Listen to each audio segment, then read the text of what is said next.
Hello, শুভ সন্ধ্যা সবাইকে। স্বাগতম সবাইকে ক্র্যাক প্লাটুন বাংলাদেশ আয়োজিত প্রথম পডকাস্ট অনুষ্ঠান জেনজি র‍্যান্টস। আমি ফারহানা ইন্দ্রা আছি আপনাদের সাথে। আজকের দিনটা আমাদের সবার জন্যই খুবই স্পেশাল। কারণ আজকে ক্র্যাক প্লাটুন বাংলাদেশের প্রথম বর্ষপূর্তি। আর এই শুভ দিনে আমরা শুরু করছি আমাদের নতুন উদ্যোগ।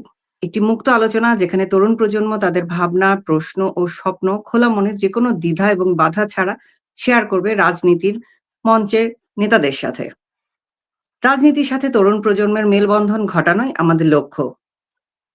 আজকের এই জেনজি র‍্যান্টস এর প্রথম পর্বের আলোচনাতে আমরা সঙ্গে পেয়েছি বাংলাদেশ ছাত্রলীগের কেন্দ্রীয় সভাপতি সাদ্দাম হোসেনকে, যিনি আমাদের এই আলোচনার মূল অতিথি হিসেবে যুক্ত হয়েছেন। এছাড়াও আমাদের সঙ্গে আছেন জেনজি প্রজন্মের দুই প্রতিনিধি অদ্দিকা এবং রাশা। ছাত্রলীগের দুইজন একনিষ্ঠ কর্মী মুশফিক হোসেন সাকিব ও খালেদ হোসেন অন্তর। সাথে আছে অনলাইন অ্যাক্টিভিস্ট টাইগার আলী। আমাদের সাথে আরো যুক্ত থাকবেন ক্র্যাক প্লাটুন বাংলাদেশের অ্যাডমিন নিলয় রহমান, যিনি শুরু থেকে এই প্ল্যাটফর্মের সঙ্গে নিরলস কাজ করে যাচ্ছেন। অনেক গল্প হবে, প্রশ্ন হবে, উত্তর হবে আজকে। কিন্তু প্রশ্নোত্তর পর্বে যাওয়ার আগে প্রথমেই আমি অনুরোধ করব ক্র্যাক প্লাটুন বাংলাদেশের অ্যাডমিন নিলয় রহমানকে আমাদেরকে কিছু বলার জন্য। ক্র্যাক প্লাটুন কিভাবে শুরু হয়েছিল, এর মূল উদ্দেশ্য কি, আর কিভাবে এই প্ল্যাটফর্ম আজকে 1 বছর পূর্ণ করতে পারলো অনলাইনে। Thank you so much Indra আপু। প্রথমেই আমি ধন্যবাদ জানাতে চাই আমাদের হোস্ট ইন্দ্রা আপুকে, আমাদের পুরো টিমকে যারা টেকনিক্যাল সাপোর্ট দিচ্ছেন আমাদের এই পডকাস্টের পেছনে, সব গেস্টদেরকে, আর বিশেষভাবে ধন্যবাদ জানাতে চাই সাদ্দাম ভাইকে আমাদের ক্র্যাক প্লাটুন বাংলাদেশের এই বর্ষপূর্তিতে আমাদের সঙ্গে থাকার জন্য। অনেস্টলি আজকের দিনটা আমার জন্য সত্যি খুব ইমোশনাল এবং একই সাথে স্পেশাল, কারণ আমি এই ক্র্যাক প্লাটুন প্ল্যাটফর্মটার একদম শুরু থেকেই দেখেছি 5ই আগস্ট 2024 পরবর্তী সেই কঠিন সময়ে কিভাবে কয়েকজন তরুণ একটা ছোট্ট মেসেঞ্জার গ্রুপে একটাই বিশ্বাস নিয়ে একত্রিত হয়েছিল যে ট্রুথ ক্যান ফাইট ব্যাক। আর আমাদের মূল মোটো ছিল আমরা নিরপেক্ষ নই, আমরা মুক্তিযুদ্ধের পক্ষে। আমরা মূলত যেটা ভেবেছিলাম যে যদি মিথ্যা সংগঠিত হতে পারে তাহলে সত্যও পারে, দেশপ্রেমও পারে। আর সেই বিশ্বাস থেকেই মূলত আমাদের শুরু হয়েছিল এই যাত্রা। আর এরপরে ধীরে ধীরে আমাদের সাথে যুক্ত হয়েছে একই আদর্শের অসংখ্য মানুষ। আর আজ সেই ছোট্ট উদ্যোগটা পরিণত হয়েছে 1 লক্ষের পরিবারে, যারা সবাই জয় বাংলার এবং 71-এর চেতনায় এক। আর তাই 1 বছর পরে আমি আজ প্রাউডলি বলতেই পারি ক্র্যাক প্লাটুনের একজন অ্যাডমিন হিসেবে যে ক্র্যাক প্লাটুন এখন আর শুধুমাত্র একটি নাম নয়, it has become a movement, it's a family and it's a spirit for everybody. তো আমাদের এই সংগ্রাম চলবে যতদিন না দেশবিরোধী ও স্বাধীনতা বিরোধী চক্রকে সম্পূর্ণভাবে নির্মূল করা যায় এবং তারপরেও। তো শেষে সবাইকে অনেক অনেক শুভেচ্ছা, ক্র্যাক প্লাটুনের পরিবারের সবাইকে এবং সকল ওয়েল উইশারদেরকে ধন্যবাদ সবাইকে ক্র্যাক প্লাটুনের পাশে থাকার জন্য আর সাহস দেওয়ার জন্য। ধন্যবাদ। Thank you Niloy. এই পর্যায়ে আমরা সবাইকে আমন্ত্রণ জানাবো ক্র্যাক প্লাটুন বাংলাদেশের উপর নির্মিত একটি তথ্যবহুল প্রামাণ্যচিত্র দেখতে। এই তথ্যচিত্রের মাধ্যমে ধীরে ধীরে উন্মোচিত হবে ক্র্যাক প্লাটুনের গত 1 বছরের নিরলস কর্মকাণ্ডের জীবন্ত ছবি, যা দেশমাতৃকা রক্ষায় এই ক্র্যাকদের অঙ্গীকার সংগ্রামকে প্রতিধ্বনিত করবে। 24 সালের 5ই আগস্ট পরবর্তী কোনো এক সময়ে দেশের ধূলিধূসর বাতাসে পাল্টে যাওয়া সময়ের গন্ধ মিশে আছে। কার্যত কোনো শাসন ব্যবস্থা নেই, আইন শৃঙ্খলা অচল। চারিদিকে ফ্যাসিস্ট আখ্যা দিয়ে যাকে তাকে ঘিরে শত্রুপক্ষের উন্মত্ততার ভিড়। উস্কো খুস্কো কিছু যুবক সোশ্যাল মিডিয়ায় মিথ্যা প্রোপাগান্ডা দেখে হাপিত্তেশ করে। বুমেরাং হাজারিতে চারপাশের দেয়ালে দৃশ্যমান কোনো কাপড় নেই, তবু যেন দেয়ালের আস্তরণ খসে পড়ে। শিরোনামে লেখা বিভিন্ন মিথ্যা সংবাদে ইতিহাস বিকৃতির দৃষ্টান্তে তাদের চোখ জল জল করে। একজন আরেকজনের কমেন্টে প্রতি উত্তর করে, বিভিন্ন রিয়াকশনে জানায় নিজেদের মতামত। তাদের মুখে ছড়িয়ে যায় ক্রোধ আর প্রতিবাদের উন্মত্ততা। যুদ্ধ শেষ হয়নি কখনোই, শুধু অস্ত্র বদলেছে। আজ শত্রু কালি আর কিবোর্ডে। আরেকজন বলে সত্যকে ফেরাতে হবে, নয়তো ইতিহাস দাফন হয়ে যাবে দালালের ঠিকানায়। এই মিথ্যার মিথ ভাঙতে হবে, মহাকাল হোক স্থির, নিকট প্রত্যাবর্তনের খেলায় আমরাই যুধিষ্ঠির। সত্য আলোচনা তখন সহজ বিষয় নয়। নিজেকে বিশ্বাস করাই যেখানে পর্বত সম কঠিন, সেখানে নিধিরাম সর্দার হওয়া মানেই ঝুঁকি নেওয়া। উদ্দেশ্য যখন অন্যায়ের বিরুদ্ধে বিরুদ্ধবাদ, যখন সত্য প্রচারেই লক্ষ্য, তখন দুর্যোগ দেখে ভয় পাওয়া যায় না। সোশ্যাল মিডিয়ার এইসব প্রপাগান্ডা খণ্ডন করতেই হবে। মুক্তিযুদ্ধের অপমান মানে যে নিজের শেকড়ের অপমান। আলোচনা সারা দিন রাত চলত। কয়েকজন একসাথে যুক্ত হয়ে চ্যাটবক্স খুলে ভবিতব্য করণীয় নিয়ে কথা বলতো। তাদের আজও দেখা হয়নি সরাসরি, তবুও সেই যুদ্ধ একসাথেই চলছে আজও। তারা কিছু দুঃসাহসিক কাজ করেছিল। বিভিন্ন অনলাইন মিডিয়ার কমেন্ট বক্সে তারা খুঁজে নিত নিজের মতো আদর্শের মানুষ। সৌজন্যবোধের আলাপে পরিচয়ের পর সবাইকে সেই প্ল্যাটফর্মের চ্যাটবক্সে যোগ করা হতো। সেখানেই চলত সমসাময়িক আলোচনা, উগ্রবাদী গোষ্ঠীর উদ্দেশ্য প্রণোদিত প্রপাগান্ডার জবাব কিভাবে দেওয়া যায় তার পরিকল্পনা। ধীরে ধীরে সেটিই পরিণত হয় এক জনস্রোতে।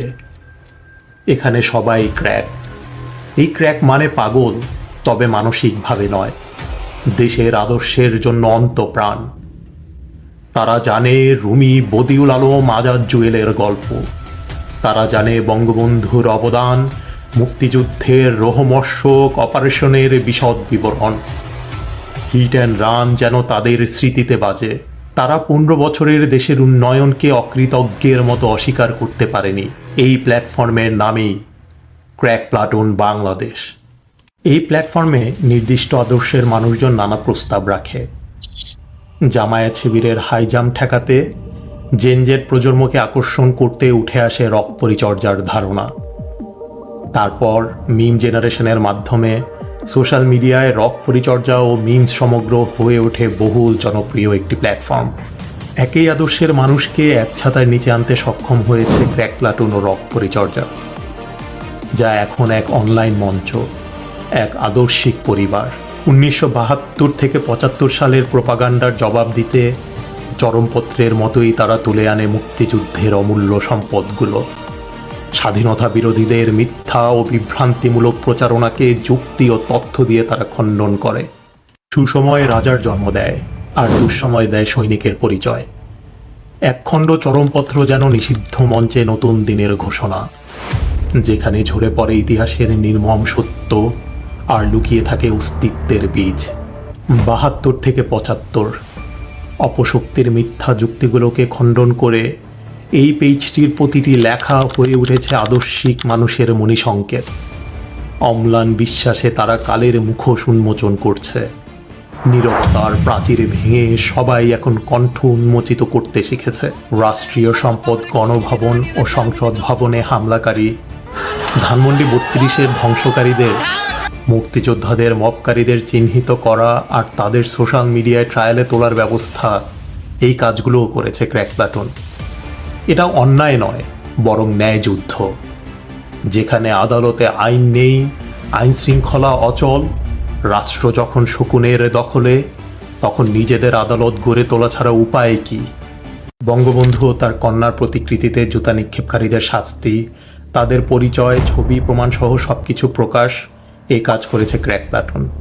জাতির পিতা বঙ্গবন্ধু এবং উন্নয়নের উপকার জননেত্রী শেখ হাসিনার অবমাননা তারা ব্যক্তিগত ইগোর প্রশ্নে নিয়েছে। ভিন্ন ভিন্ন উদ্দেশ্যে গড়ে উঠেছে একাধিক উইং, যা এখন এক বিশাল সংগঠন। সত্যের জন্যে বাঁচো, সত্যের জন্য মরো, ইয়াং বেঙ্গল সোসাইটির এই উক্তি তাদের রন্ধ্রে রন্ধ্রে প্রবাহিত। আদর্শিক কর্মীদের জন্য তারা খুলেছে হেলথ পোর্টাল, বিনামূল্যে স্বাস্থ্যসেবা দিয়েছে। নির্যাতিত কারাবন্দীদের জন্য আইনি সহায়তা দিয়েছে অ্যাডভাইজারি ল ফার্মের মাধ্যমে। এটি তৃণমূলের প্ল্যাটফর্ম, এখানে সবাই নীতি নির্ধারক, সবাই সৈনিক। এটাই যুদ্ধের আসল রসদ। কমান্ডো ফোর্সে দেখা হয় না কে কমান্ড্যান্ট কে পদাতিক, গুরুত্ব থাকে কাজের, উদ্দেশ্যের। গুজব প্রতিহত করে, সত্য প্রতিষ্ঠার ন্যারেটিভ তৈরি করে সবাই স্বপ্রণোদিত হয়ে এগিয়ে আসে। তাদের স্বপ্ন, মুক্তিযুদ্ধের দল আবার বাংলার সিংহাসনে বসবে। এই লক্ষ্যে আবশ্যক প্রতিটি কর্মকাণ্ড তারা করেছে দ্ব্যর্থহীনভাবে। আন্তর্জাতিক মিডিয়ার নজর কাটতে তারা কাজ করেছে এক্স হ্যান্ডেল বা টুইটারে। বিদেশি গণমাধ্যমের দৃষ্টি আকর্ষণে তাদের হ্যাশট্যাগ ক্যাম্পেইন উঠে এসেছে আন্তর্জাতিক রিপোর্টেও। গ্লোবালাইজেশনের যুগে সোশ্যাল মিডিয়া শুধু ফেসবুকে সীমাবদ্ধ নয়, সেই ধারাবাহিকতায় ইনস্টাগ্রাম ও টিকটকেও ক্র্যাক প্ল্যাটুন তাদের কন্টেন্ট পৌঁছে দিচ্ছে প্রত্যন্ত অঞ্চলে। বিন্দু বিন্দু জল মিলে এখন মহাসাগর।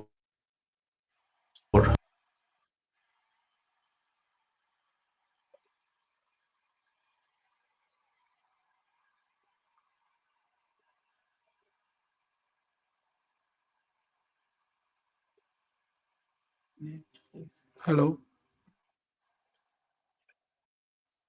আমার মনে হয় আমাদের একটু কারিগরি ত্রুটি হয়ে গিয়েছে সামহাও কোথাও। আচ্ছা, তো আমাদের প্রামাণ্যচিত্র এমনিতেও শেষ হয়ে এসেছিল। যাই হোক, সাদ্দাম, আপনি দেখলেন ক্র্যাক প্লাটুনের ১ বছরের পথ পরিক্রমা। আপনার কাছে ক্র্যাক প্লাটুন বাংলাদেশের কার্যক্রম সম্পর্কে একটু সংক্ষিপ্ত কথা আমরা শুনতে চাই। সবার উদ্দেশ্যে কিছু বলুন।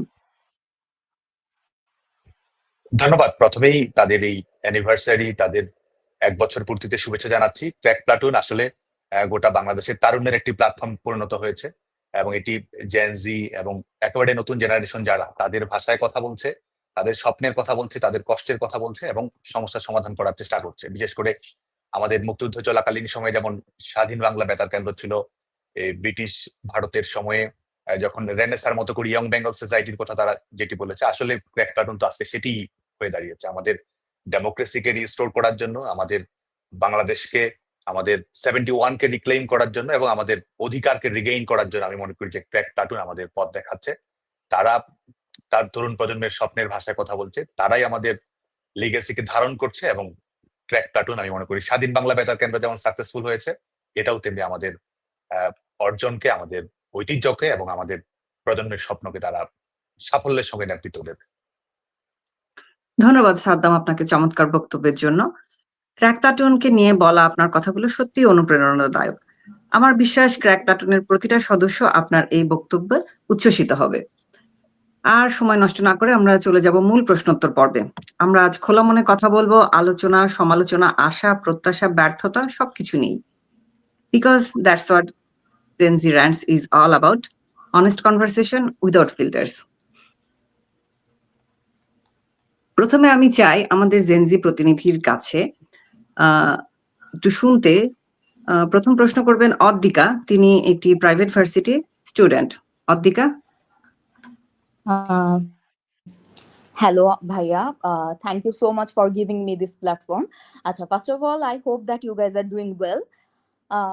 So, জেনজির প্রতিনিধি হিসেবে আমার আপনাদের কাছে কিছু প্রশ্ন ছিল, cause majority of the time আমাদেরকে একটা জেনারেশন ধরা হয় যারা হচ্ছে খুবই এপলিটিক্যাল, কিন্তু কোথাও না কোথাও 5ই আগস্টের পরে আমরা এই চিত্রটার একটা মারাত্মক পরিবর্তন দেখেছি।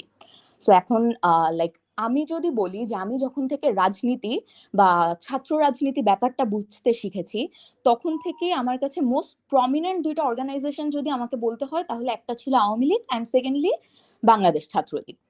বাট হ্যাঁ, অবভিয়াসলি ছাত্র দলও ছিল অ্যান্ড বিএনপিও আছে, বাট আমি যেটা বললাম যে most prominent and most strong ones. So আর অবভিয়াস রিজনই আমরা জানি যে কেন তারা ছিল। কিন্তু আমি যেটা বলতে চাচ্ছি যে over this period, during all these years, Chhatra League majority of the time আমাদের কাছে একটা কি বলবো, ক্রিমিনাল অর্গানাইজেশন হিসেবে পোট্রে করা হয়েছে। প্লিজ আমি আগেই বলছি যে এটাকে অন্যভাবে নিবেন না। আমি বলছি না যে প্রত্যেকটা কথা সত্য ছিল, বাট কোথাও না কোথাও আমার বিশ্বাস যে আমি গত 17 বছর বা যখন থেকে আমি বুঝছি, ততদিন আমি ছাত্রলীগের যে চিত্রটা দেখেছি, এখন তার সাথে আমি খুবই ডিফারেন্ট একটা চিত্র দেখতে পাচ্ছি। লাইক ওরা যে এরকম একটা ক্রিমিনাল অর্গানাইজেশন হিসেবে আমাদের কাছে পোর্ট্রে করা হচ্ছিল, এই পারসেপশনটাকে চেঞ্জ করার জন্য ওরা কোনো একটা লাইক ইনিশিয়েটিভ নিচ্ছিল না, যার ফলে হচ্ছে নট জাস্ট জেনারেল স্টুডেন্টস, আমাদের নর্মাল সিটিজেনদের সাথেও কিন্তু ওদের একটা হিউজ গ্যাপ তৈরি হয়ে যাচ্ছিল। আমি যদি বলি, মানে এখন যদি আমি দেখি যে ছাত্রলীগের স্টুডেন্টরা কোনো একটা তথ্য প্রচার করার আগে তারা ফ্যাক্ট চেক করছে, তখন আমার মনে হয় যে তারা কোনোদিনই এই জিনিসগুলোর গুরুত্ব ফিল করেনি। তারা এগুলোকে লাইক খুবই লেট গো টাইপের একটা অ্যাটিটিউড ছিল, হয়তোবা ক্ষমতায় এত লম্বা সময় থাকার কারণেই তাদের মধ্যে এই ব্যাপারটা এসেছিল। কিন্তু আমার মনে হয় যে এই ব্যাপারটা তাদেরকে সাধারণ ছাত্রদের থেকে ভীষণভাবে ডিট্যাচ করে ফেলেছিল। সো এখন আমার যে কোশ্চেনটা হচ্ছে সাদ্দাম ভাইয়ের কাছে, সেটা হচ্ছে যে লাইক আমি যে জিনিসগুলোকে অ্যাড্রেস করলাম, do you agree with this things? আর লাইক ইফ ইয়েস, তাহলে আপনি কেন মনে করেন যে এটা ঘটেছিল, আর কোন কোন এরিয়াগুলোতে আপনারা ডেলিভার করতে ফেল করেছেন? আর লাইক আরেকটা জিনিস, যে যদি ছাত্রলীগ ইন নিয়ার ফিউচার, মানে আওয়ামী লীগ যদি আবার ক্ষমতায় আসে, আর আওয়ামী লীগের একটা স্টুডেন্ট উইং হিসেবে ছাত্রলীগ তাদের এই ফেলিয়ার গুলোকে কিভাবে ডিফারেন্টলি হ্যান্ডেল করতে চাবে, বিকজ আই ডোন্ট এক্সপেক্ট যে তারা এই সেম মিস্টেক গুলোকে আবার রিনিউ করবে, মানে আবার তারা এই সেম কাজগুলো করবে, আমি এটা আশা করি না। সো এই জিনিসগুলো আমি একটু জানতে চাচ্ছিলাম।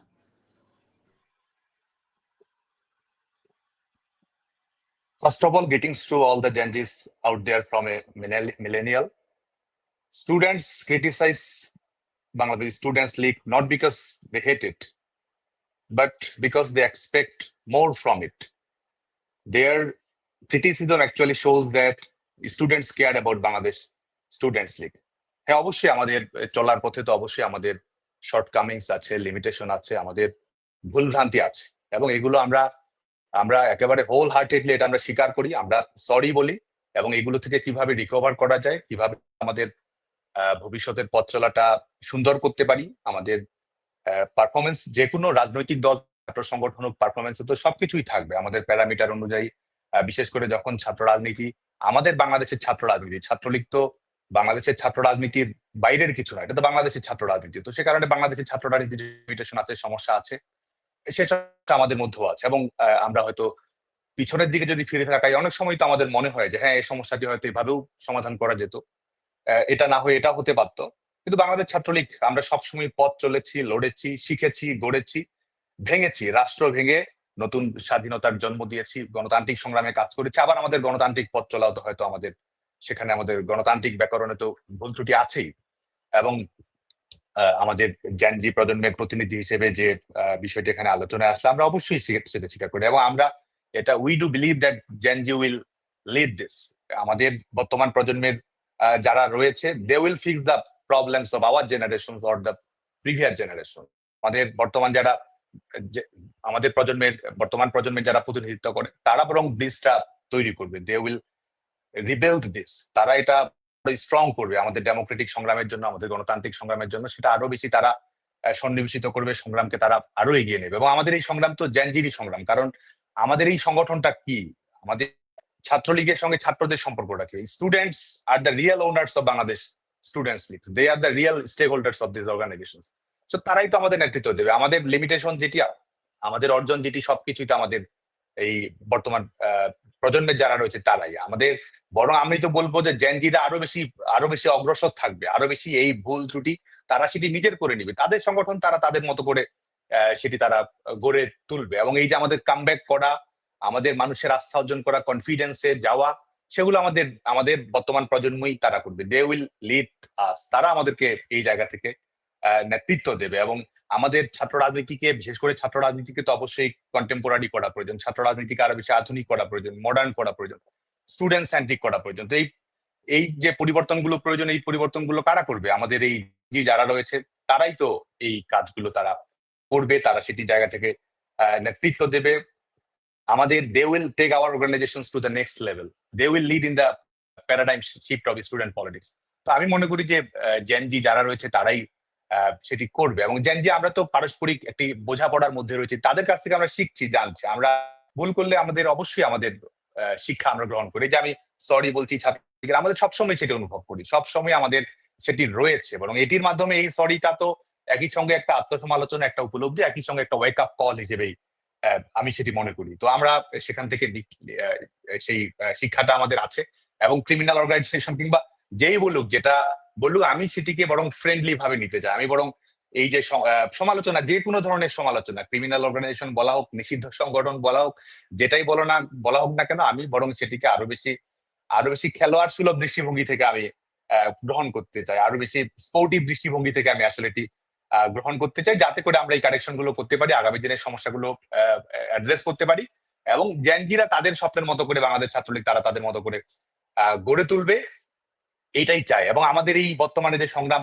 বাংলাদেশে আমরা রাজনীতি, ছাত্রলীগ পছন্দ করুক না করুক, হেট করুক লাভ করুক, যেটাই করুক না কেন, সেটা তো আমাদের এই বাংলাদেশে আমরা একটা গণতান্ত্রিক বাংলাদেশ চাই, একটা ডেমোক্রেটিক বাংলাদেশ চাই, যেখানে হিউম্যান রাইটস থাকবে, যেখানে আমাদের মুক্তিযুদ্ধের অঙ্গীকার এটা সবার মধ্যেই থাকবে। তো আমাদের এই তো আমি বিশ্বাস করি যে জেনজি যারা রয়েছে তারাই নেতৃত্ব দেবে, তাদের কাছ থেকে আমরা দেবো আর নিব, মিলিব মেলাবো, এটাই আমাদের মটো। সেটি আমাদের যুগ যুগান্তরের শিক্ষা হোক, আমাদের বর্তমান প্রজন্মের শিক্ষা হোক, ভবিষ্যতের শিক্ষা হোক, ভবিষ্যতের সঙ্গে বর্তমানের মেলবন্ধন হোক, আমি মনে করি যে জেনজি সেটা করবে। এবং আমাদের তো লড়াইটা বরং যারা যে কোনো ধরনের ক্রিমিনাল অর্গানাইজেশনের কর্মকাণ্ড, আমাদের সমাজের অপরাধীকরণ ঘটানো, তরুণ প্রজন্মকে আরো একটি খারাপ অবস্থার মধ্য দিয়ে ঠেলে দেয়া, সেটার লক্ষ্যেই তো আমাদের সংগ্রামটি রয়েছে। তো আমাদের তো এটি কাজের মাধ্যমে সেটি আমাদেরকে প্রমাণ করতে হবে, এবং আমরা ছাত্রলীগ আমরা এই চ্যালেঞ্জটি আমরা নিতে চাই, যে আমরা এই চ্যালেঞ্জটা নিচ্ছি, এটা আমরা উঠে যেতে চাই, আমরা এখানে সাকসেসফুল করবো, এই লড়াই আমরা জিতবো, আমরা ম্যাচ উইন করবো,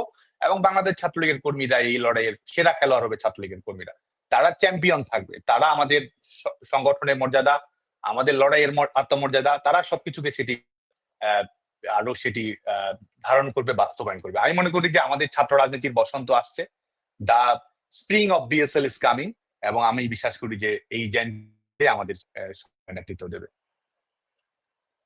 আচ্ছা, এই পর্যায়ে আমাদের সাথে আছেন আরেকজন জেনজি প্রজন্মের সদস্য রাশা। তারও একটা প্রশ্ন আছে সাদ্দামের কাছে। আমরা তার প্রশ্নটা এবার শুনবো। Right. Thank you. Our voice ki clear? হ্যাঁ, হ্যাঁ, শুনতে পাচ্ছি আমরা clear. All right. So Saddam ভাই, honestly speaking, আমাদের জেনারেশনের মধ্যে একটা স্ট্রং পারসেপশন ক্রিয়েট করা হয়েছে যে স্টুডেন্ট পলিটিক্স মানে ঝামেলা, হাঙ্গামা, তারপর গ্যাঞ্জাম, আর এই নেগেটিভ ভাইবটা লাইক অলমোস্ট সবার মাইন্ডেই সেট করে দেওয়া হয়েছে। So my question to you is, how do you actually convince our generation that student politics can still be clean, idealistic, and it can lead us to make a generation of young leaders যারা দেশের প্রোগ্রেশনে contribution রাখবে, দেশকে এগিয়ে নিয়ে যাবে, এবং দেশের যত সাধারণ ছাত্র ছাত্রী আছে ওদের জন্য ইন্সপিরেশন হবে? And one more thing is, আরেকটা কোয়েশ্চেন, ওটা হলো, as like me, আপনিও যদি একজন fresh first year student হতেন, would you still like to join BSL at current situation? কেন এবং কেন না? Please be honest with us. Thank you. Thank you, খুবই চমৎকার প্রশ্ন করেছে। এবং এই যেটি বিষয় সেটি হচ্ছে ছাত্র রাজনীতি। আমরা বাংলাদেশে মোটা দাগে আমরা কি দেখি, বা ছাত্র রাজনীতি মানে আমরা ধরি যে সেটা রাজনীতি কিংবা মেইন স্ট্রিম রাজনীতি, জাতীয় ন্যাশনাল পলিটিক্স এর এক্সটেনশন হিসেবে আমরা দেখতে চাই। কিন্তু স্টুডেন্ট পলিটিক্স আমি যেটি মনে করি সেটা হচ্ছে এক ধরনের অ্যাক্টিভিজম, এবং এটি হচ্ছে আমরা তো ছাত্র জীবন কাটিয়েছে অতীতে যারা, এটা হচ্ছে যে ক্যাম্পাস জীবনের, আমাদের শিক্ষা জীবনের একটা অবিচ্ছেদ্য অংশ। অ্যাক্টিভিজমের মাধ্যমে আমরা কন্ট্রিবিউট করব, নিজেদের স্কিল ডেভেলপ করা, এবং প্রয়োজন রয়েছে সেগুলো, সেই চ্যালেঞ্জটা মোকাবেলা করাই তো একটা সংগঠনের কাজ। তো আমরা ছাত্র রাজনীতি কেন করবো? তো এই ছাত্র রাজনীতি করেই যে কেউ শুধুমাত্র রাজনৈতিক নেতা হবে, এটা কিন্তু আমি বিশ্বাস করি না, এবং এটা ছাত্র রাজনীতির বরং এক ধরনের ব্র্যাকেট বন্দি করে ফেলে বলে আমি মনে করি। কারণ ছাত্র রাজনীতি থেকে পলিটিক্যাল লিডারশিপও আসতে পারে, সেখান থেকে বিজনেস লিডারশিপও আসতে পারে, উদ্যোক্তা তৈরি হতে পারে, সেখান থেকে ভবিষ্যতে উদ্ভাবনের কাজগুলো হতে পারে। এই যে লিডারশিপের ট্রেনিং, সেটা সিভিল সোসাইটি লিডারশিপ হোক, বিজনেস লিডারশিপ হোক, সেটি পলিটিক্যাল লিডারশিপ হোক, সেই নেতৃত্ব তৈরির জায়গাগুলো নিয়ে স্টুডেন্ট পলিটিক্স কাজ করবে। এটাই তো ছাত্র রাজনীতি। যে কারণে ছাত্র যে সেই আমাদের এই স্টুডেন্ট অ্যাক্টিভিজমের আওতায় কোনো না কোনো ভাবে আসবে। আমাদের সামাজিক সাংস্কৃতিক কর্মকাণ্ড, কো কারিকুলার অ্যাক্টিভিটিস, এটাই তো এক ধরনের ছাত্র রাজনীতি। বরং আমরা বাংলাদেশে যেটি দেখেছি সেটা বরং আমি মনে করি যে ছাত্র রাজনীতির হওয়া উচিত নয়, সেই ছাত্র রাজনীতিটাই আসলে আমরা দেখেছি, এবং আমরাও এখান থেকে বাইরে নই। আমরা আমরা তো আর বাংলাদেশের সমাজ বাস্তবতা রাজনীতি এসবের বাইরে না। এর মধ্য থেকে আমাদেরকে এগিয়ে নিয়ে যেতে হয়েছে। তো আমাদের সবার প্রথম দায়িত্ব হচ্ছে আমাদের ছাত্র রাজনীতিকে একটা একটা একটা আধুনিক জায়গায় নিয়ে যেতে হবে। যে ধরনের ছাত্র রাজনীতি হওয়া উচিত সে জায়গায় আমাদেরকে নিয়ে যেতে হবে, এবং সেই কাজটার জন্য আমাদের বর্তমান প্রজন্ম, ছাত্রলীগ, অন্যান্য ছাত্র সংগঠন রাজনীতি করে বা না করে, ছাত্র রাজনীতি পলিটিক্স হেট করে, পছন্দ করে, টুকটাক করতে চায়, কিছুটা করতে চায়, বাকি বিরক্ত হয় বা মনে করছে যে ছাত্র রাজনীতি বিশ্ববিদ্যালয়গুলোর জন্য খারাপ। এটি তো বরং এক ধরনের অরাজনৈতিক দৃষ্টিভঙ্গি, এটাই মনে করি না, বরং তার সমস্যাটা অ্যাড্রেস করা, তাদের দৃষ্টিভঙ্গি তার আছে সেটা বদলানোরই তো ছাত্র রাজনীতি। তা আমি বিশ্বাস করি হবে। আর এই মুহূর্তে আমাদের বর্তমান প্রজন্মের ছাত্র রাজনীতি কেন বেশি প্রয়োজন? আজকে দেখুন বাংলাদেশে, তো আমরা বাংলাদেশে কি চাই? গণতন্ত্র চাই। সিম্পল। আমাদের যদি মুক্তিযুদ্ধের অঙ্গীকার বলি, মুক্তিযুদ্ধের অঙ্গীকারটা কি, আদর্শটা কি? গণতন্ত্র, মানবাধিকার, ন্যায্যতা, সমতা, এসবই তো। তো আজকে বাংলাদেশে এই চ্যালেঞ্জটা রয়েছে। একটা দখলদার, আমি মনে করি যে তারা তো আর যেহেতু ভোট প্রাপ্ত না, ম্যান্ডেট প্রাপ্ত না, তারা তো এক জবরদখল করে, ক্ষমতা দখল করে আছে। তো এই যে আমাদের গণতন্ত্র তো বাংলাদেশে প্রতিষ্ঠিত করতে হবে, জনগণের ওনারশিপ তো বাংলাদেশে মানুষের কাছে ফিরে দিতে হবে। তো সে কারণে গণতান্ত্রিক সংগ্রামটা অক্ষুণ্ণ রাখার জন্য এটা হচ্ছে সময়ের দাবি। দেশ, জনপদ, পতাকা এবং মানচিত্রের প্রতি আমাদের যে দায়িত্ব আছে, সেটার অংশ হিসেবে ছাত্র রাজনীতিকে আমাদের গণতান্ত্রিক সংগ্রামের সঙ্গে আমাদেরকে অ্যাটাচ করে দিতে হবে, সংযুক্ত করে দিতে হবে। এবং একই সঙ্গে আমাদের যে আমি যেটি বললাম যে ছাত্র রাজনীতির একটা ইটার্নাল যে বৈশিষ্ট্য রয়েছে, ক্যারেক্টারিস্টিক্স রয়েছে, সেই বিষয়গুলো বাস্তবায়ন করার জন্য আমাদের ছাত্র রাজনীতি। কারণ আমরা কি চাই? এই একটা হচ্ছে ছাত্র রাজনীতির মাধ্যমে, যেমন আমাদের আদর্শিক অঙ্গীকার থেকে আমরা একটা লিবারেল ডেমোক্রেসি চাই। আমরা চাই যে আমাদের ধর্মনিরপেক্ষ মূল্যবোধগুলো সমাজে প্রতিষ্ঠিত হোক, একটা কম্পিটিটিভ ডেমোক্রেসি বাংলাদেশে থাকুক, একটা হিউম্যান রাইটস বেস পলিটিক্স বাংলাদেশে থাকুক, যেটা আজকে বাংলাদেশে সম্পূর্ণভাবে বাংলাদেশের রাজনীতির সিলেবাসের বাইরে যেটি চলে গেছে। আইনের শাসন, মানবাধিকার, গণতন্ত্র, অন্তর্ভুক্তি, এই ধারণাগুলো বাংলাদেশের রাজনীতির সিলেবাসের বাইরে ঠেলে দিয়ে একটা ফ্যাসিস্ট রাষ্ট্র ব্যবস্থা আজকে কিন্তু প্রতিষ্ঠিত করা হয়েছে। তো যে কারণে আমি মনে করি যে আরো বেশি রাজনীতিমুখী আমাদের হতে হবে। আমাদের নিয়মিত শিক্ষা কার্যক্রম, লেখাপড়া, নিজেকে গড়ে তোলা, বিশ্ববিদ্যালয়কে আরো উচ্চশিক্ষা, আমরা তো চাই যে বাংলাদেশের ওয়ার্ল্ড এডুকেশন ম্যাপে আমাদের বিশ্ববিদ্যালয়গুলো জায়গা করে নেবে। আমাদের ছেলেমেয়েরা বিশ্বের সবচেয়ে দক্ষ গ্রাজুয়েট হবে। আমাদের বাজারের জন্য হোক, আমাদের গণতান্ত্রিক অঙ্গীকারের জন্য হোক, সেটার জন্য মানসম্পন্ন শিক্ষার্থী তৈরি হবে। তো সেগুলো করার জন্য তো আমাদের এটার কোনো বিকল্প নেই। এবং জেনজির এখানে সম্পর্কটা আসলে কি? It is often said that Gen Zs are out of the box, they are creative, they are fearless. তো সে কারণে কিন্তু জেনজিকেই এটা আর অনেক বেশি করে করতে হবে। এই যে আজকে বাংলাদেশে যারা ক্ষমতা দখল করে আছে, those who are in power right now in Bangladesh, using religion for their own political gain, they are doing extortion, এবং তারা তাদের ইচ্ছে মতো যা যা করার করছে। আমাদের যে ডেমোক্রেটিক ইনস্টিটিউশন গুলো রয়েছে, এটাকে সম্পূর্ণভাবে ধূলিসাৎ করে দিয়ে, এটাকে ভেঙে চুরে তছনছ করে দিয়ে পার্সোনাল নিজের ব্যাংক ব্যালেন্স বাড়বে। এখানে বাংলাদেশে কি প্রতিষ্ঠিত হলো না প্রতিষ্ঠিত হলো, জনগণের কি লাভ হচ্ছে না হচ্ছে সেটা না, জাস্ট এটাকে একটা যে অগণতান্ত্রিক শক্তি রয়েছে, সেই অগণতান্ত্রিক শক্তির একটা টুল হিসেবে, যন্ত্র হিসেবে শিক্ষার্থীদেরকে ব্যবহার করার চেষ্টা করা হচ্ছে। They are undermining the dignity of the educational institutions. আমাদের শিক্ষা প্রতিষ্ঠানগুলো তো আজকে ক্ষমতায় থাকার জন্য এরা এদের ক্ষমতায় রক্ষা কবচ, সেফগার্ড হিসেবে, সিকিউরিটি হিসেবে শিক্ষা প্রতিষ্ঠানগুলোকে ব্যবহার করছে। ছাত্রদেরকে রীতিমতো ব্যবহার করা হচ্ছে, ব্যবহার করে ছুড়ে ফেলছে। এদের ব্যাংক ব্যালেন্স বাড়ছে, এদের সেভ এক্সিট নিয়ে চিন্তা ভাবনা বাড়ছে, বিদেশে বিত্ত বৈভব বাড়ছে। বাংলাদেশের শিক্ষার্থীরা কি হবে না হবে, বাংলাদেশের ছাত্রদের জীবনের গ্যারান্টি, মত প্রকাশের স্বাধীনতা, সবকিছু কিন্তু ধূলিসাৎ করে দেওয়া হচ্ছে। যে কারণে এই সময়ের যদি আমরা কল বলি, সেটা হচ্ছে যে এই সময়ের দাবিটি হচ্ছে যে বরং আরো বেশি ছাত্র রাজনীতি করা, এবং এদিকে দায়িত্বটা নিতে হবে। আমরা ভুল করলে আমাদের ভেঙে চুরে নতুন করে গড়ে দেওয়ার দায়িত্ব জেনজি, কারণ এই সংগঠনটা বাংলাদেশ ছাত্রলীগ বা ছাত্র রাজনীতি সবই এই আমাদের শিক্ষার্থীদের মালিকানায় আমি মনে করি। তো যে কারণে যারা মালিক, তারা এটাকে মালিকানা রিক্লেম করুক এবং তারা তাদের মতো করে গড়ে তুলুক। বাংলাদেশ ছাত্রলীগকে তারা আমাদের এই অঙ্গীকারটা ঠিক রেখে, আমাদের অর্জনগুলো ধরে রেখে, ভুল ত্রুটি থেকে শিক্ষা গ্রহণ করে তারা সেটা করবে এবং ভবিষ্যতে তারা নেতৃত্ব দেবে। এবং আমি অবভিয়াসলি আজকেও যদি বাংলাদেশে যদি নতুন করে আমার আজকে তো আমরা আমাদের ছাত্র রাজনীতির বড় আমরা সানসেট দেখছি, আমরা শেষ সময়টা অতিক্রম করছি, কিন্তু এই এখন যদি বিশ্ববিদ্যালয়ে, এটি তো একটি হাইপোথেটিক্যাল বিষয়, তারপরেও বিশ্ববিদ্যালয়ে নতুন করে যদি যাওয়ার সুযোগ হয়, অবশ্যই আমি এই চোখ বন্ধ নয়, চোখ খোলা রেখে, হৃদয় দিয়ে অনুভব করে, বাস্তবতা মাথায় রেখে, এক ধরনের রিয়ালিটি চেক করে আমরা আসলে বাংলাদেশ ছাত্রলীগ করতাম। কারণ এটা আমি মনে করি যে বাংলাদেশে যে অপশন গুলো আছে, এটার জন্য আমার বেটার অপশন হচ্ছে বাংলাদেশ ছাত্রলীগ। কারণ বাংলাদেশ ছাত্রলীগের এক হচ্ছে যে আমাদের সেই ঐতিহ্য রয়েছে। আমি পতাকা দেখি এই ডিজাইনার হচ্ছে বাংলাদেশ ছাত্রলীগ। আমি জাতীয় সঙ্গীত গাই, এটি হচ্ছে যে এই সংগঠনটির গড়ে দেয়া। আমি আমার বাংলাদেশের যারা সবচেয়ে বড় মানুষ, এই সংগঠনটির প্রতিষ্ঠার সংগঠনটির পথ চলা সবকিছুই জাতির পিতা বঙ্গবন্ধু শেখ মুজিবুর রহমান কিংবা বাংলাদেশের সবচেয়ে বেটার পারফর্ম করা প্রধানমন্ত্রী শেখ হাসিনা সবাই এই সংগঠনটির কর্মী রয়েছে। তো সেটা অর্জনগুলো এটি আছে। আর এই মুহূর্তে বাংলাদেশের প্রায়োরিটি কি? বাংলাদেশের প্রায়োরিটি হচ্ছে যে আমাদের গণতন্ত্র। তো আজকে যারা আছে বাংলাদেশের ছাত্র সংগঠনগুলোর মধ্যে সবাই কম বেশি সরকারি রাজনৈতিক দল, সবাই রীতিমতো জনগণ কি রায় দিচ্ছে না সেটা না, নিজেরা একটা টেবিল টক করে একটা সমঝোতা করে একটা গণতন্ত্র তারা প্রতিষ্ঠিত করে দিতে যাচ্ছে।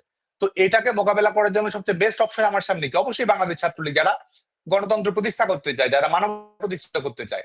আমি যদি দেখি যে বাংলাদেশের নারীরা আজকে একটা ভয়াবহ চ্যালেঞ্জের মুখে রয়েছে, নারীদেরকে এক ধরনের সেকেন্ড ক্লাস সিটিজেন হিসেবে পরিণত করা হচ্ছে। তাকে তার পোশাক ঠিক করে দেওয়ার চেষ্টা আছে, সে কোন সময় বের হতে পারবে না বের হতে পারবে সেটি ঠিক করে দেওয়ার চেষ্টা হচ্ছে। তারা আক্রান্ত হচ্ছে, তাদেরকে আবার অভিযুক্ত করা হচ্ছে। তারা আক্রান্ত হচ্ছে, তাদেরকে আবার এই অভিযুক্ত যারা রয়েছে তাদেরকে একরকম ফুলের অভ্যর্থনা দেওয়া হচ্ছে। তো আমাদের অর্ধেক শিক্ষার্থী যদি বলি, মানুষ যদি বলি, আমাদের নারীরা, তাদেরকে মানবিক মর্যাদা, সমান মর্যাদা, সমস্ত ধরনের লিঙ্গীয় বৈষম্য নিরসন করার জন্য যারা অপশন রয়েছে, যারা আজকে এই তথাকথিত সরকারি দলের বিভিন্ন এক্সিস হিসেবে রয়েছে, তারা তো আজকে সেই জায়গায় তারা ভূমিকা পালন করতে পারছেন। আজকে যখন রিলিজিয়াস আইডেন্টিটিকে প্রধান করার চেষ্টা করা হচ্ছে, ছাত্র সংগঠনগুলো, প্রচলিত ছাত্র সংগঠনগুলো সেই চ্যালেঞ্জগুলোকে মোকাবেলা করতে পারছে না। তো বরং এর বিরুদ্ধে যদি আমরা লড়াই করতে চাই, যে সমস্ত ধরনের সাম্প্রদায়িক সহিংসতা বিরুদ্ধে আমরা লড়াই করবো, নির্যাতনের বিরুদ্ধে, আমার সামনে অপশন কি? আমার সামনে তো অপশন হচ্ছে বাংলাদেশ ছাত্রলীগ, যারা এই পরিস্থিতির মধ্যে যারা মোকাবেলা করতে চায়। শিক্ষা প্রতিষ্ঠানের মর্যাদা তো কেউ রক্ষা করতে পারছে না, পার্টি অফিস রীতিমতো বানিয়ে ফেলছে সংগঠনগুলো। শিক্ষা প্রতিষ্ঠানের মর্যাদা কারা রক্ষা করতে পারবে? শিক্ষকদের মর্যাদা কারা রক্ষা করতে পারবে? আমাদের ছাত্র নেতাদের পলিটিক্যাল কেরিয়ার তো নাই, স্টুডেন্টদের একাডেমিক কেরিয়ারের নিরাপত্তা প্রয়োজন। আজকে তো সবকিছু করে দেওয়া হচ্ছে। আমাদের ছেলেমেয়েরা লেখাপড়া করবে, তার জব মার্কেট তো সিকিউর করতে হবে, সে জায়গায় পলিসি লেভেল ডিসকাশনে রোল প্লে করতে হবে। তো কে সেটি করবে? অবশ্যই বাংলাদেশ ছাত্রলীগ সেখান থেকে অবশ্যই আমাদের জন্য বেটার অপশন হিসেবে থাকবে, যে কারণে বাংলাদেশ ছাত্রলীগ করবে। এবং বাংলাদেশ ছাত্রলীগ করার মাধ্যমে তো নিজেকে করার, ডেভেলপ করার সবকিছু সুযোগটি আমাদের থাকছে। এবং সবচেয়ে বড় কথা কি, আমাদের জেন জি তারা কি চায়? তারা ভেঙে চুরে সবকিছু তছনছ করে দিতে চায়, তারা নতুন ইতিহাস তৈরি করে দিতে চায়। একজন এই সরকার, এই দখলদার সরকার বলবে নিষিদ্ধ, সেই সংগঠন যারা আমাদেরকে নিষিদ্ধ বলবে, মত প্রকাশ নিষিদ্ধ করে রাখবে, মানুষের মর্যাদাকে নিষিদ্ধ করে রাখবে, তাদের নিষিদ্ধের দেয়াল ভেঙে চুরে দিয়ে নতুন একটা উইন্ডো ওপেন করাই তো আমাদের কাজ। তো জেনজি তো চায় নতুন চ্যালেঞ্জ নিতে, তারা আউট অফ দ্য ভাবতে চায়, তারা নতুন কিছু রিক্রিয়েট করতে চায়। তো ছাত্রলীগই তো সেটার অপশন আমি মনে করি। কারণ যারা আছে তারা তো সবাই আজকে এই যে প্রচলিত স্রোত আছে সেখানে গা ভাসাচ্ছে, টাকা কামাচ্ছে, ব্যাংক ব্যালেন্স বাড়াচ্ছে, সরকারি দল হয়ে থাকছে, রাষ্ট্রীয় প্রোডাকশনের সংগঠন করছে।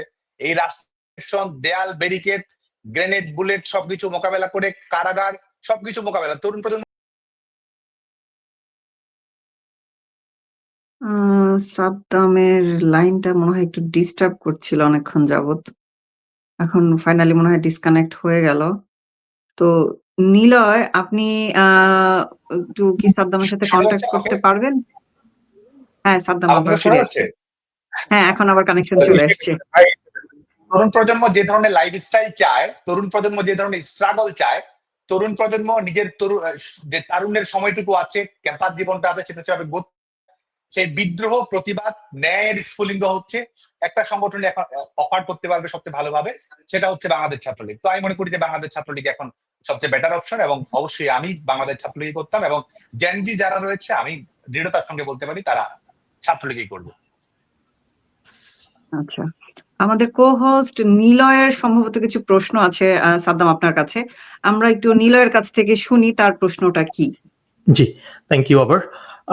আমি জানি অনেকেরই অনেক কোয়েশ্চেন আছে সাদ্দাম ভাই, সো আমি খুব শর্ট করে কোয়েশ্চেনটা করি। সেটা হচ্ছে, আমি একজন মিলেনিয়ালস প্রজন্মের একজন মানুষ, জেনজিদের কাছ থেকে আমরা কোয়েশ্চেন গুলো শুনেছি তাদের। তো আমার যে কোয়েশ্চেনটা, আমি যখন বড় হয়েছি, যখন আমি ছাত্র রাজনীতিটা দেখেছি, ছাত্রলীগকে যখন আমি ফলো করেছি সেই সময়টায়, তখন আমার কাছে ছাত্রলীগটাকে যেভাবে আমি কনফিডেন্ট, ইন্টেলেকচুয়াল যে জিনিসটা আমি দেখেছিলাম, আপনার কাছে কি মনে হয় বিগত কিছু বছরে ছাত্রলীগের সেই জায়গাটাতে কিছুটা হলেও একটু ঘাটতি হয়ে গিয়েছিল? আর যদি সেটা হয়ে থাকে, আপনার যদি সেটা মনে হয়ে থাকে, তাহলে সেটা ইমপ্রুভ করার অথবা সেই বিষয়টা আবার ফিরিয়ে আনার জন্য, লাইক স্মার্ট, কনফিডেন্ট, ইন্টেলেকচুয়াল ছাত্রলীগকে ফিরিয়ে আনার বিষয়ে আপনার প্ল্যান কি?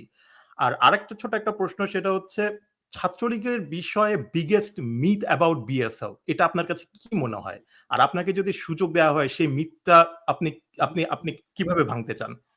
এই দুটাই। ধন্যবাদ। সেটা তো অবশ্যই আমাদের ভুল ত্রুটি তো আছেই, আমাদের লিমিটেশন আছে এবং সেগুলো তো আমরা ওভারকাম করতেই চাই। কারণ এই বাংলাদেশ ছাত্রলীগ, আপনি যে বিষয়গুলো বললেন যে সাংস্কৃতিক জায়গাটা কিংবা বুদ্ধিবৃত্তিক জায়গাটা, সেটার কিছুটা ঘাটতি আছে কিনা, অবশ্যই আমাদের ঘাটতিও আছে, আবার আমাদের অনেক ভালো উদাহরণ আছে বলে আমি মনে করি। এবং এই সংগঠনটা বিশেষ করে আমরা পিছনের দিকে একটু ফিরে তাকাতেই হচ্ছে। বিশেষ করে এই সংগঠনটা এমন যে এই সংগঠন যিনি করেছেন একজন কর্মী, তিনি লিখেছেন যে আমার ভাইয়ের রক্তে রাঙানো 21শে ফেব্রুয়ারি। এই সংগঠনটি জহির রায়হান, আমাদের আহ, সবচেয়ে প্রখ্যাত চলচ্চিত্রকার স্টপ জেনোসাইড নির্মাণ করেছেন, তিনি এই সংগঠনটি বাংলাদেশ ছাত্রলীগ করেছেন। বাংলাদেশ ছাত্রলীগের কর্মসূচিতে এসেছে অস্কার বিজয়ী সত্যজিৎ রায়। তো এই সংগঠনটি তো আসলে তাদের একটা প্রতিনিধিত্ব করে। এবং বর্তমান সময় যারা রয়েছে, আপনি যদি বিগত 15-16 বছর অবশ্যই ট্রান্সফরমেশন হয়েছে, সেখানে লিমিটেশন আছে এবং একই সঙ্গে অ্যাচিভমেন্টও আছে, দুটোই আছে বলে আমি মনে করি। এবং আমাদের ছাত্র রাজনীতি তো অনেক বেশি ক্যাম্পাসগুলোর বাতায় সন্ত্রাসী কর্মকাণ্ড, সহিংসতা কর্মকাণ্ড, এগুলো কিন্তু ঘটেছে। এবং বিশেষ করে বাংলাদেশ ছাত্রলীগের ইতিবাচক মেরিট বেসড পলিটিক্স করার জন্য কিন্তু আমরা সেই বিষয়গুলো অনেকটা কাটিয়ে উঠতে পেরেছি। এবং অন্যান্য যে বিষয়গুলো সামাজিক সাংস্কৃতিক কর্মকাণ্ড পরিচালনা করে, বাংলাদেশ ছাত্রলীগ কিন্তু সেটি করেছে। আপনি যদি 15-16 বছরে বাংলাদেশ ছাত্রলীগের টাইম লাইনটা দেখেন এবং সেটা আপনি একবারে নিউট্রালি জাজ করে আপনি যদি ডিসিশন নেন, তাহলে আপনি দেখবেন যে ছাত্রলীগের সেটি লালন সংগীতের আয়োজন হোক, সেটি রবীন্দ্রসঙ্গীতের আয়োজন হোক, সেটি কম্পিটিশন হোক, সেটি সাংগীতিক প্রতিযোগিতা হোক, সেটি আমাদের বাংলাদেশের প্রখ্যাত শিল্পীদের বিভিন্ন শিল্পকর্মের প্রদর্শনগুলো, কিন্তু আমাদের চলচ্চিত্র আন্দোলন, বাংলাদেশ ছাত্রলীগ কিন্তু এগুলো প্রকাশনা, প্রত্যেকটি ক্ষেত্রে কিন্তু বাংলাদেশ ছাত্রলীগ কাজ করার চেষ্টা করেছে। এবং সবচেয়ে আধুনিক বাংলাদেশ ছাত্রলীগ তাদের কর্মকাণ্ডে রিফ্লেক্ট করার চেষ্টা করেছে অবশ্যই। এবং আমরা সবসময় বলেছি যে আমাদের ছাত্র সংগঠনে পলিটিক্যাল ক্যালেন্ডার যেমন থাকবে, একই সঙ্গে এক ধরনের কালচারাল ক্যালেন্ডার সংগঠনে অবিচ্ছেদ্য ভাবে থাকতে হয়। তো আমাদের অবশ্যই সেই কাজগুলো আমরা করেছি। তবে আমি একবারে খোলা মনে বলি যে আমাদের ভবিষ্যতে আরো অনেক বেশি করতে হবে। কারণ আমরা অনেক সময় যেগুলোকে উদাহরণ হিসেবে তুলি, আমাদের এক্সাম্পল গুলোকে আমাদের মেইন স্ট্রিম করতে হবে, আমাদের অ্যাচিভমেন্ট গুলোকে আমাদের পার্মানেন্ট করতে হবে, এবং আমাদের লিমিটেশন যেগুলো রয়েছে, লিমিটেশন গুলোকে একেবারে ফুটনোটে যেন জায়গা পায়, লিমিটেশন গুলো যেন আমাদের মেইন নিউজ না হয়ে ওঠে, সেটা আমাদের করতে হবে। তো এই কাজটা অবশ্যই আমরা এই জায়গা থেকে আমরা ভেবে দেখার চেষ্টা করব। আমরা অবশ্যই আমাদের রিভিজিট করি, আমরা রিথিং করি এবং সমস্যাগুলো অ্যাড্রেস করে আমরা কন্টেম্পোরারি হওয়ার চেষ্টা করি, স্টুডেন্ট সেন্ট্রিক হওয়ার চেষ্টা করি, আরো বেশি সাংস্কৃতিক ভাবে আমরা পরিণত হওয়ার চেষ্টা করি। কারণ সংগঠনটা কেন করি? সংগঠনটা আপনি একজন বেটার মানুষ হবেন, আপনি আপনার ডিসিশন মেকিং ক্যাপাসিটিটি আরো বেশি বাড়বে, আপনার প্রবলেম সলভিং স্কিলটি আরো বাড়বে, আপনার কমিউনিকেশন স্কিলটি আরো বেশি ডেভেলপ করবে, আপনার সফট স্কিল ডেভেলপ করবে, আপনার হিউম্যান করার ক্ষেত্রে সংগঠন ভূমিকা রাখবে। এবং একই সঙ্গে আপনি যেটি বললেন যে আমাদের যারা আছে তারা আরো বেশি আত্মবিশ্বাসী হবে, আরো বেশি ফাইট করবে, স্ট্রাগল করবে। এটি শুধুমাত্র ফাইট মানে এই নয় যে শুধুমাত্র একসময় সেটি রাজপথের লড়াই, বরং আত্মবিশ্বাসী থাকবে, তার আদর্শের প্রতি আরো তারা দায়বদ্ধ থাকবে। যত ক্ষমতার বাহাদুরি যতই দেখাক না কেন, আমরা আমাদের আদর্শের বলে বলিয়ান হয়ে সেটাকে আমরা চ্যালেঞ্জ করতে পারবো। সেই জায়গা অবশ্যই আমরা ভবিষ্যতে বাংলাদেশ ছাত্রলীগের যারা, আমরা অবশ্যই আমাদের লিখে যাওয়ার সময় তো সেটুকু করার চেষ্টা করবো। ভবিষ্যতে যারা বাংলাদেশ ছাত্রলীগের নেতৃত্ব দেবে, আমি মনে করি যে তারা এই জায়গাটিতে অবশ্যই আরো বেটার পারফর্ম তারা করবে এবং এটার মাধ্যমে আমাদের কন্টেম্পোরারি চ্যালেঞ্জ গুলো মোকাবেলা করার ক্ষেত্রে তারা সাফল্যের পরিচয় দিবে। জি, ধন্যবাদ। সেকেন্ড প্রশ্নটার অ্যান্সার সাদ্দাম আপনি একটু যদি দেন, ছাত্রলীগ সম্পর্কে সবচেয়ে বড় মিথটা কি?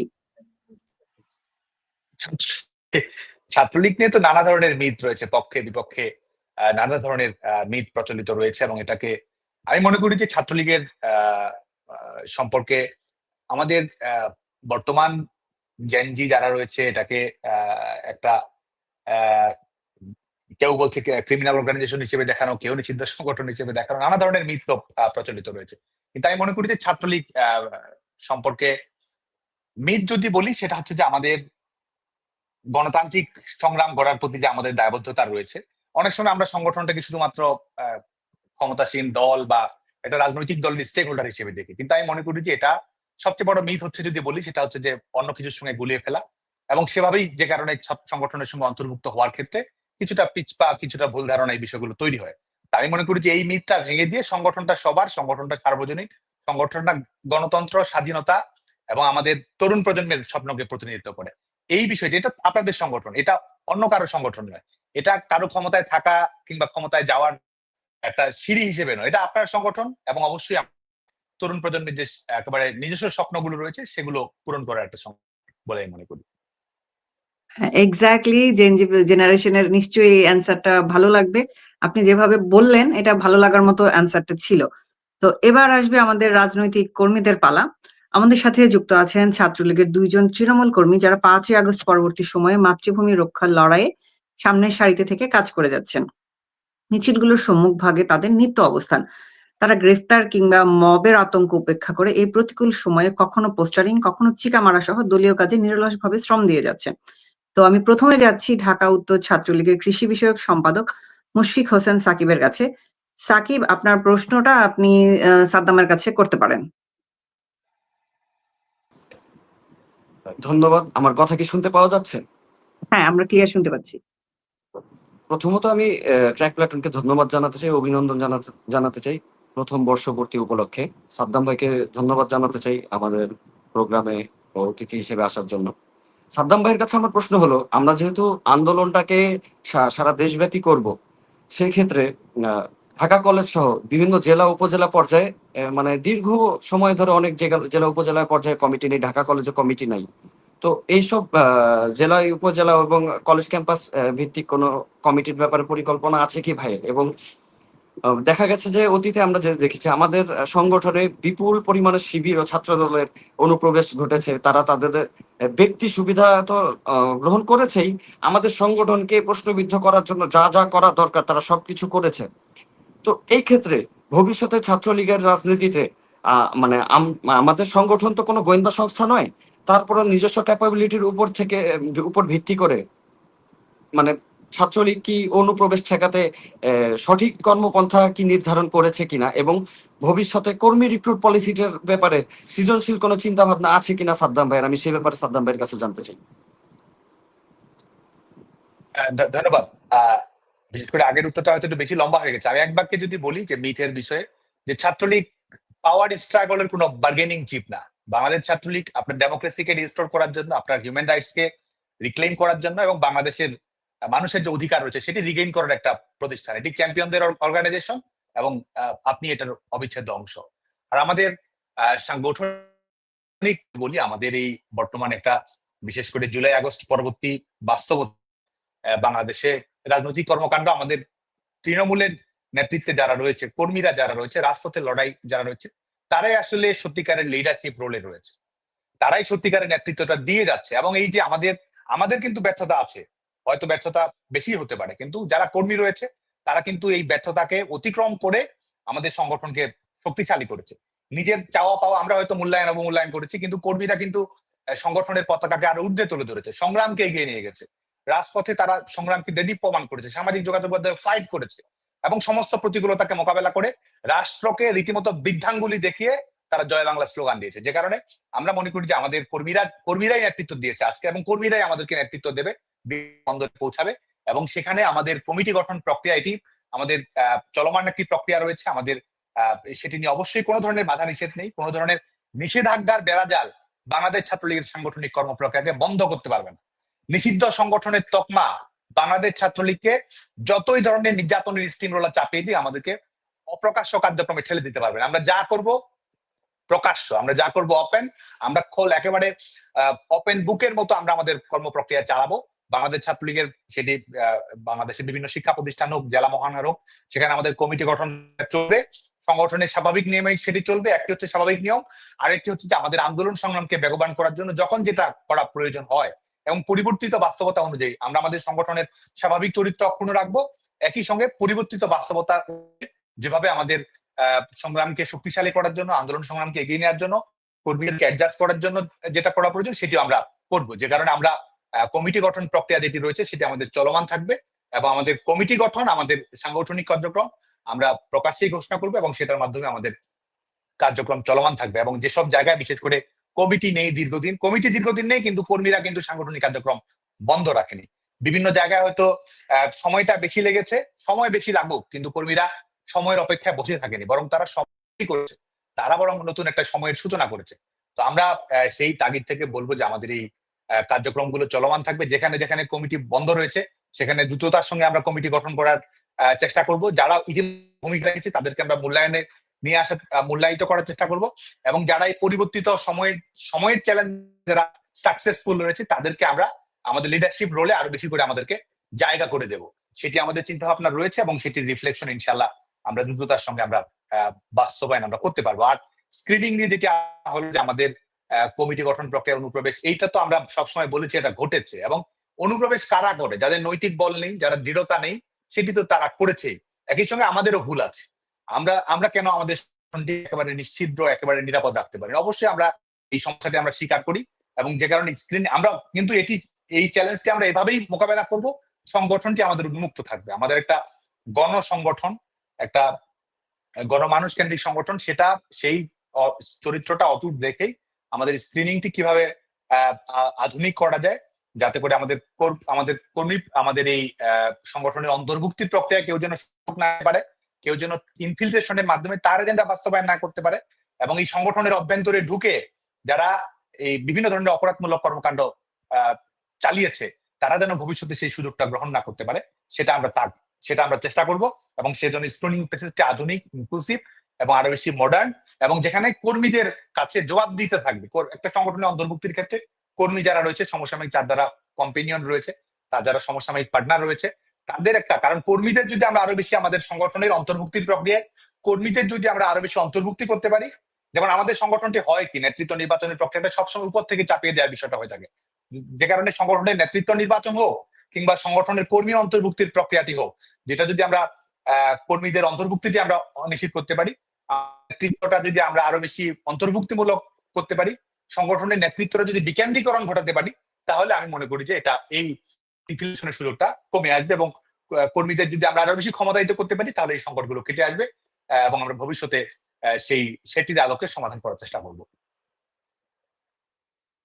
এখন আমি একটা মজার কথা বলি আপনাকে সাদ্দাম। আমাদের ফেসবুক পেজে ছাত্রলীগ কর্মীদের কাছে প্রশ্ন চেয়েছিলাম আমরা। সেখানে সবচেয়ে বেশি যে প্রশ্নটা আসছে সেটা হচ্ছে এই দুঃসময়ে আন্দোলন সংগ্রাম যারা করছে তাদের ভবিষ্যৎ মূল্যায়নের ব্যাপারে দল কি ভাবছে? তাদের তালিকা সব দলের কাছে আছে কিনা? নাকি তারা সম্পূর্ণ অজ্ঞাত এই বিষয়ে? এছাড়া নেক্সট নেতা নির্বাচনের কালচার কি হবে? সেই বড় নেতার ড্রয়িং রুম থেকে হাজিরা খাতা দেখে? তো অলরেডি আপনি সেই অ্যান্সার দিয়ে ফেলছেন আমরা কোয়েশ্চেন করার আগেই। আমরা উত্তরটা পেয়ে গেছি। তো এরপরে আমরা যাচ্ছি গোপালগঞ্জের ১ম জয় বাংলা স্লোগান দিয়ে রাজপথ প্রকম্পিত করার অন্যতম নায়ক, সকল দলীয় কাজে যে সম্মুখ সারিতে থাকে বীর চট্টলার বীর সেনানী চট্টগ্রাম মহানগর ছাত্রলীগের খালেদ রহমান অন্তর। অন্তর, আপনি সাদ্দামের কাছে আপনার প্রশ্নটি করুন। অন্তর, আপনার মাইকটা মনে হচ্ছে বন্ধ, আপনি মাইকটা অন করুন। ধন্যবাদ ট্র্যাক প্লাটুন তাদের বর্ষপূর্তি উদযাপন পডকাস্টে আমাকে তৃণমূলের পক্ষ থেকে সুযোগ করে দেওয়ার জন্য। আমি বাংলাদেশের সাধারণ শিক্ষার্থীদের বেস্ট ফ্রেন্ড, আমার প্রাণের সংগঠন বাংলাদেশ ছাত্রলীগের পক্ষ থেকে আপনাদের অভিনন্দন জানাই। আমার প্রশ্নটি থাকবে বাংলাদেশ ছাত্রলীগের সংগ্রামী সভাপতি জনাব সাদ্দাম ভাইয়ের প্রতি। ভাইয়া, বাংলাদেশ ছাত্রলীগের একটি ক্যারিসম্যাটিক উদ্যোগ ছিল মাদ্রাসা ভিত্তিক শিক্ষা প্রতিষ্ঠানগুলোকে একই পতাকা তলে নিয়ে আসা। দুর্ভাগ্যবশত অধিকতর বিস্তৃত হওয়ার আগে মেটিকুলাস ডিজাইনের মাধ্যমে দেশকে একটি ক্রান্তি লগ্নে ঠেলে দেওয়া হয়েছে। বাংলাদেশের একটি উল্লেখযোগ্য এবং মোটা দাগের শিক্ষার্থী মাদ্রাসা ব্যাকগ্রাউন্ড, তারা মাদ্রাসার হয়ে দেশের বিভিন্ন প্রতিষ্ঠানে ছড়িয়ে পড়ে। এই একটি শ্রেণীকে বারবার ব্যবহার করা হচ্ছে আমাদের বিরুদ্ধে। বারবার তাদের বোঝানো হচ্ছে আমরা প্রগতিশীলরা, আমরা ধর্ম চর্চা করি না, আমরা আমাদের ধর্মের প্রতি অনুগত না, আমরা নিজস্ব ধর্মীয় অনুশাসন কিংবা মূল্যবোধ বিরোধী। মাদ্রাসাগুলোকে ধর্ম ব্যবসায়ীদের থাবা থেকে মুক্ত করে দেশপ্রেমে উদ্বুদ্ধ করা ও স্বদেশের ইতিহাস ঐতিহ্য সম্পর্কে সচেতন করার ক্ষেত্রে আমাদের কি ভূমিকা পালন হতে পারে? একই সাথে তৃণমূলের পক্ষ থেকে আমাকে একটি প্রশ্ন রাখা হয়েছে, সেটি হচ্ছে বিগত সময়ে আমাদের দলও আমরা সেই একই দুটি ধারায় বিভক্ত ছিলাম। একটি প্রগতিশীল ধারা অর্থাৎ মুজিববাদ তথা গণতন্ত্র, সমাজতন্ত্র, জাতীয়তাবাদ, ধর্মনিরপেক্ষতায় বিশ্বাসী। আরেকটি ছিল যারা আমাদের দলেরই কিন্তু প্রতিক্রিয়াশীল, তারা সাইদি আজাহারি ভক্ত, তারা প্রচন্ড ধর্মবিদ্বেষী, মোটা দাগে তারা সাম্প্রদায়িক। তৃণমূলের দাবি পদ-পদবি পাওয়ার ক্ষেত্রে তারাই সবসময় এগিয়ে থাকে। বুদ্ধিভিত্তিক রাজনীতি চর্চার এই সময়ে কেন নেতাদের কাছে সবসময় গলার জোর বেশি পছন্দ ছিল? যদি এমনটি হয় সেটি কেন হয়েছিল? আর ভবিষ্যতে আমরা এর থেকে উত্তরণের কি উপায় খুঁজে নিব? ধন্যবাদ সবাই। এখানেই তো আমাদের অন্তর খুব চমৎকার করে বলেছে যে আমরা আমরা শিক্ষার্থীদের বেস্ট ফ্রেন্ড। আমরা অন্য সংগঠনের মতো শিক্ষার্থীদেরকে ব্যবহার করা সেটি নয়। আমরা সবসময় স্টুডেন্টদের পাশে থাকতে চাই এবং বাংলাদেশ ছাত্রলীগ সেটির সেটিরই বরং আমরা বলবো যে এক ধরনের প্রতিনিধিত্ব করে, সেই পতাকাটাই বহন করে। জাস্ট ফ্রেন্ড নয়, আমরা বাংলাদেশের ছাত্র বেস্ট ফ্রেন্ড এবং সেটা আমরা সবসময় থাকার চেষ্টা। মাদ্রাসা নিয়ে যেটি বলা হয়েছে, আমরা কিন্তু এই সমস্যাকে আমরা স্কিপ করতে চাইনি কখনো। আমরা এই উট পাখির মতো বালির মধ্যে মুখ গুজে থেকে সেটা আমরা চাইনি। যে কারণে কিন্তু বাংলাদেশ ছাত্রলীগ আমরা মাদ্রাসার শিক্ষা বিষয়ক সম্পাদক এই পদটি আমরা সংযোজন করেছিলাম। এটি কিন্তু এই শুধুমাত্র আরেকটি পদ সংযোজন করা সেটির জন্য নয়, বরং আমরা অনেকগুলো লক্ষ্য আমাদের ছিল। এক হচ্ছে যে আমাদের মাদ্রাসা শিক্ষার্থী যারা রয়েছে, আমাদের আলোকিত মাদ্রাসা শিক্ষার্থী যারা ভূমিকা রেখেছে বিভিন্ন সময় আমাদের গণতান্ত্রিক আন্দোলনে সংগ্রামের ভূমিকা রেখেছে, তাদেরকে মেইন স্ট্রিম করা, সেই অঙ্গীকারটি আমাদের ছিল। এবং আমাদের মুক্তিযুদ্ধের অঙ্গীকার, আমাদের গণতান্ত্রিক মূল্যবোধ, আমাদের সংগঠনের আদর্শটি তাদের কাছে আমাদের পৌঁছে দেওয়ার চেষ্টাটাও কিন্তু আমাদের ছিল। এবং আমাদের মেইন স্ট্রিম ইকোনমির পার্ট যেন আমাদের মাদ্রাসা শিক্ষার্থীরা হয়, তারা একই সঙ্গে যেমন পবিত্র ধর্মীয় শিক্ষা লাভ করবে এবং একই সঙ্গে এমন ধরনের শিক্ষা লাভ করবে যেটির মাধ্যমে তার ভবিষ্যতে তার অর্থনৈতিক বুনিয়াদটি থাকবে, তার চাকরি করার সুযোগটি থাকবে, তার উদ্যোক্তা থাকবে, তার প্রযুক্তি শিক্ষার অ্যাক্সেসিবিলিটিতে থাকবে এবং সেটার মাধ্যমে তারা করবে। এবং এই কারণে কিন্তু মাদ্রাসা শিক্ষা বিষয়ক সম্পাদক পদে আমরা সংযোজন করেছি। এবং আপনাদের যদি মনে থাকে, আপনি দেখুন যে মাদ্রাসা শিক্ষার্থীদের নিয়ে আমরা কি ধরনের কর্মকাণ্ড পরিচালনা করেছিলাম। যে আমাদের মাদ্রাসা শিক্ষার্থীদের নিয়ে আমরা উদ্যোক্তা মেলা আমরা চালু করেছিলাম, তাদের জন্য বিভিন্ন ধরনের প্রশিক্ষণ কর্মশালা আমরা চালু করেছিলাম। আমার মনে হচ্ছে যে আমরা জব ফেয়ারও করেছিলাম, শুধুমাত্র ঢাকা শহরে না, বাংলাদেশের বিভিন্ন অঞ্চলে আমরা সেটি করেছিলাম। এবং আমাদের বক্তৃতা প্রতিযোগিতা, রচনা প্রতিযোগিতা, এগুলো তো ছিল, এগুলো তো আমাদের রেগুলার অ্যাক্টিভিটিস এর মধ্যেই ছিল। এবং সেটি তাদেরকে বিভিন্ন ধরনের আমাদের ল্যাপটপ থেকে শুরু করে আনুষঙ্গিক সুযোগ সুবিধাগুলো সরবরাহ করা, মাদ্রাসা শিক্ষার্থীরা যেন কোনো অবস্থা দিয়ে বঞ্চিত না হয়, সেই লক্ষ্যে আমরা কাজ করতে চেয়েছি। এবং একই সঙ্গে যে রাজনৈতিক অঙ্গীকারটাকে, একটা হচ্ছে তাদেরকে গণতান্ত্রিক মূল্যবোধ, আমাদের মুক্তিযুদ্ধের অঙ্গীকারের সঙ্গে আরো বেশি শানিত করা এবং তাদেরকে কেউ যেন ব্যবহার না করতে পারে। আমাদের এই ধর্ম তো আমাদের একটি ব্যক্তিগত স্বাধীনতা, ধর্মীয় স্বাধীনতা, আমরা সবসময় সেটিকে আমরা শ্রদ্ধা করি, স্যালুট করি এবং সেটার জন্য আমরা সবসময় সোচ্চারও থাকি। কিন্তু একই সঙ্গে এই ধর্মকে উপজীব্য করে কেউ যেন রাজনৈতিকভাবে কেউ ফায়দা লুটতে না পারে, পবিত্র ধর্মকে ব্যবহার করে কেউ যেন আমাদের মাদ্রাসা শিক্ষার্থীদেরকে ক্ষমতায় যাওয়ার গিনিপিগ হিসেবে কেউ না করতে পারে। মাদ্রাসা শিক্ষার্থীদের আউটসোর্সিং করে কেউ নিজেরা রাজনৈতিক স্বার্থসিদ্ধি লুটবে, সেটা হতে দিতে চাইনি। যে কারণে মাদ্রাসা শিক্ষার্থীদের আত্মমর্যাদা রক্ষা করা, তাদের ডিগনিটি রক্ষা করা, তাদের সম্মান রক্ষা করা এবং তাদেরকে ভালো কারিকুলাম দেয়া, সরকারের কাছ থেকে সুযোগ সুবিধা নিশ্চিত করা, আমাদের বিভিন্ন ধরনের প্রাইভেট উদ্যোগগুলো মাদ্রাসা শিক্ষার্থীদেরকে নিয়ে গ্রহণ করা, সেই চেষ্টাটিও কিন্তু আমাদের ছিল। যে কারণে আমরা এই উদ্যোগগুলো গ্রহণ করেছি এবং এই বর্তমানে আমরা চ্যালেঞ্জিং সময় অতিক্রম করছি, কিন্তু এই চ্যালেঞ্জিং সময়ের মধ্যেও কিন্তু আমরা এই লড়াইটা কিন্তু আমাদের থেমে থাকবে না। আমরা অবশ্যই বর্তমানে সব মাদ্রাসা শিক্ষার্থীদেরকে নিয়ে আমাদের যে সংগ্রাম রয়েছে সেই সংগ্রামে আমরা তাদেরকে আমরা সাথে রাখতে চাই, তাদের পাশে আমরা থাকতে চাই। এবং আমাদের একটা যৌথ বন্ধন প্রয়োজন, আমাদের একটা এক ধরনের মিউচুয়াল আন্ডারস্ট্যান্ডিং প্রয়োজন, একটা কোঅপারেশন প্রয়োজন এবং সেটার মাধ্যমে যুথবদ্ধ হয়ে কাঁধে কাঁধ মিলিয়ে আমরা আসলে এই লড়াইটা লড়তে চাই, আমরা এই কাজটা করতে চাই এবং আমরা বেস্ট ফ্রেন্ড হয়ে আমরা থাকতে চাই মাদ্রাসা শিক্ষার্থীদের জন্য। এবং আমি বিশ্বাস করি যে আমরা এই চ্যালেঞ্জিং, যখন আমাদের ডেমোক্রেটিক স্ট্রাগলটা আমাদের জন্য প্রায়োরিটি, এই সময়ের মধ্যে আমরা মাদ্রাসা শিক্ষার্থীদের প্রয়োজন, তাদের সুযোগ সুবিধা অভাব অনটন, তাদের ন্যায্যতা, একটা লেভেল প্লেইং ফিল্ড বাংলাদেশের সকল শিক্ষার্থীর জন্য থাকবে, সেটা নিশ্চিত করার জন্য আমরা অবশ্যই আমরা চেষ্টা থাকবো, সচেষ্ট থাকবো এবং আমরা কাজ করবো। ধন্যবাদ সাদ্দাম। আমাদের সাথে যুক্ত আছেন একজন সোশ্যাল মিডিয়া অ্যাক্টিভিস্ট। 5 আগস্ট পরবর্তী সময়ে স্যাটায়ার, প্যারোডি এবং একই সাথে তথ্যভিত্তিক বেশ কিছু পেজ জেনজিদের মনে বেশ ভালো সাড়া ফেলেছে। এই পেজগুলোর কারিগরদের একজন tiger Ali. The next line BD সহ বেশ কয়েকটি স্যাটায়ার পেজের অ্যাডমিন হিসেবে কাজ করে যাচ্ছেন। টাইগার আলী, আপনার যে প্রশ্ন আছে সেটা আপনি সাদ্দামকে করতে পারেন। হ্যালো, আসসালামু আলাইকুম। থ্যাংক ইউ আপা আমাকে এই সুযোগ দেওয়ার জন্য। প্রথমত আমি সবাইকে শুভেচ্ছা জানাতে চাই আজকে ক্র্যাক প্ল্যাটুন বাংলাদেশের প্রতিষ্ঠা বার্ষিকী উপলক্ষে। 5ই আগস্ট পরবর্তীতে আমরা যারা 71কে ধারণ করে আমাদেরকে নিয়ে আবার একটা সোশ্যাল মিডিয়ায় শক্ত দুর্গ তৈরি করার যে কাজ করেছে ক্র্যাক প্ল্যাটুন, তার উপর আমরা সবাই আনন্দিত এবং আজকে তার প্রতিষ্ঠা বার্ষিকীতে সবাইকে শুভেচ্ছা জানাই। এবং সেই প্রতিষ্ঠা বার্ষিকীর প্রথম পডকাস্ট এপিসোডে সাদ্দাম ভাইকে প্রশ্ন করতে পেরে খুবই আনন্দিত বোধ করছি। সাদ্দাম ভাইকেও অনেক শুভেচ্ছা জানাই আমাদের এখানে আসার জন্য।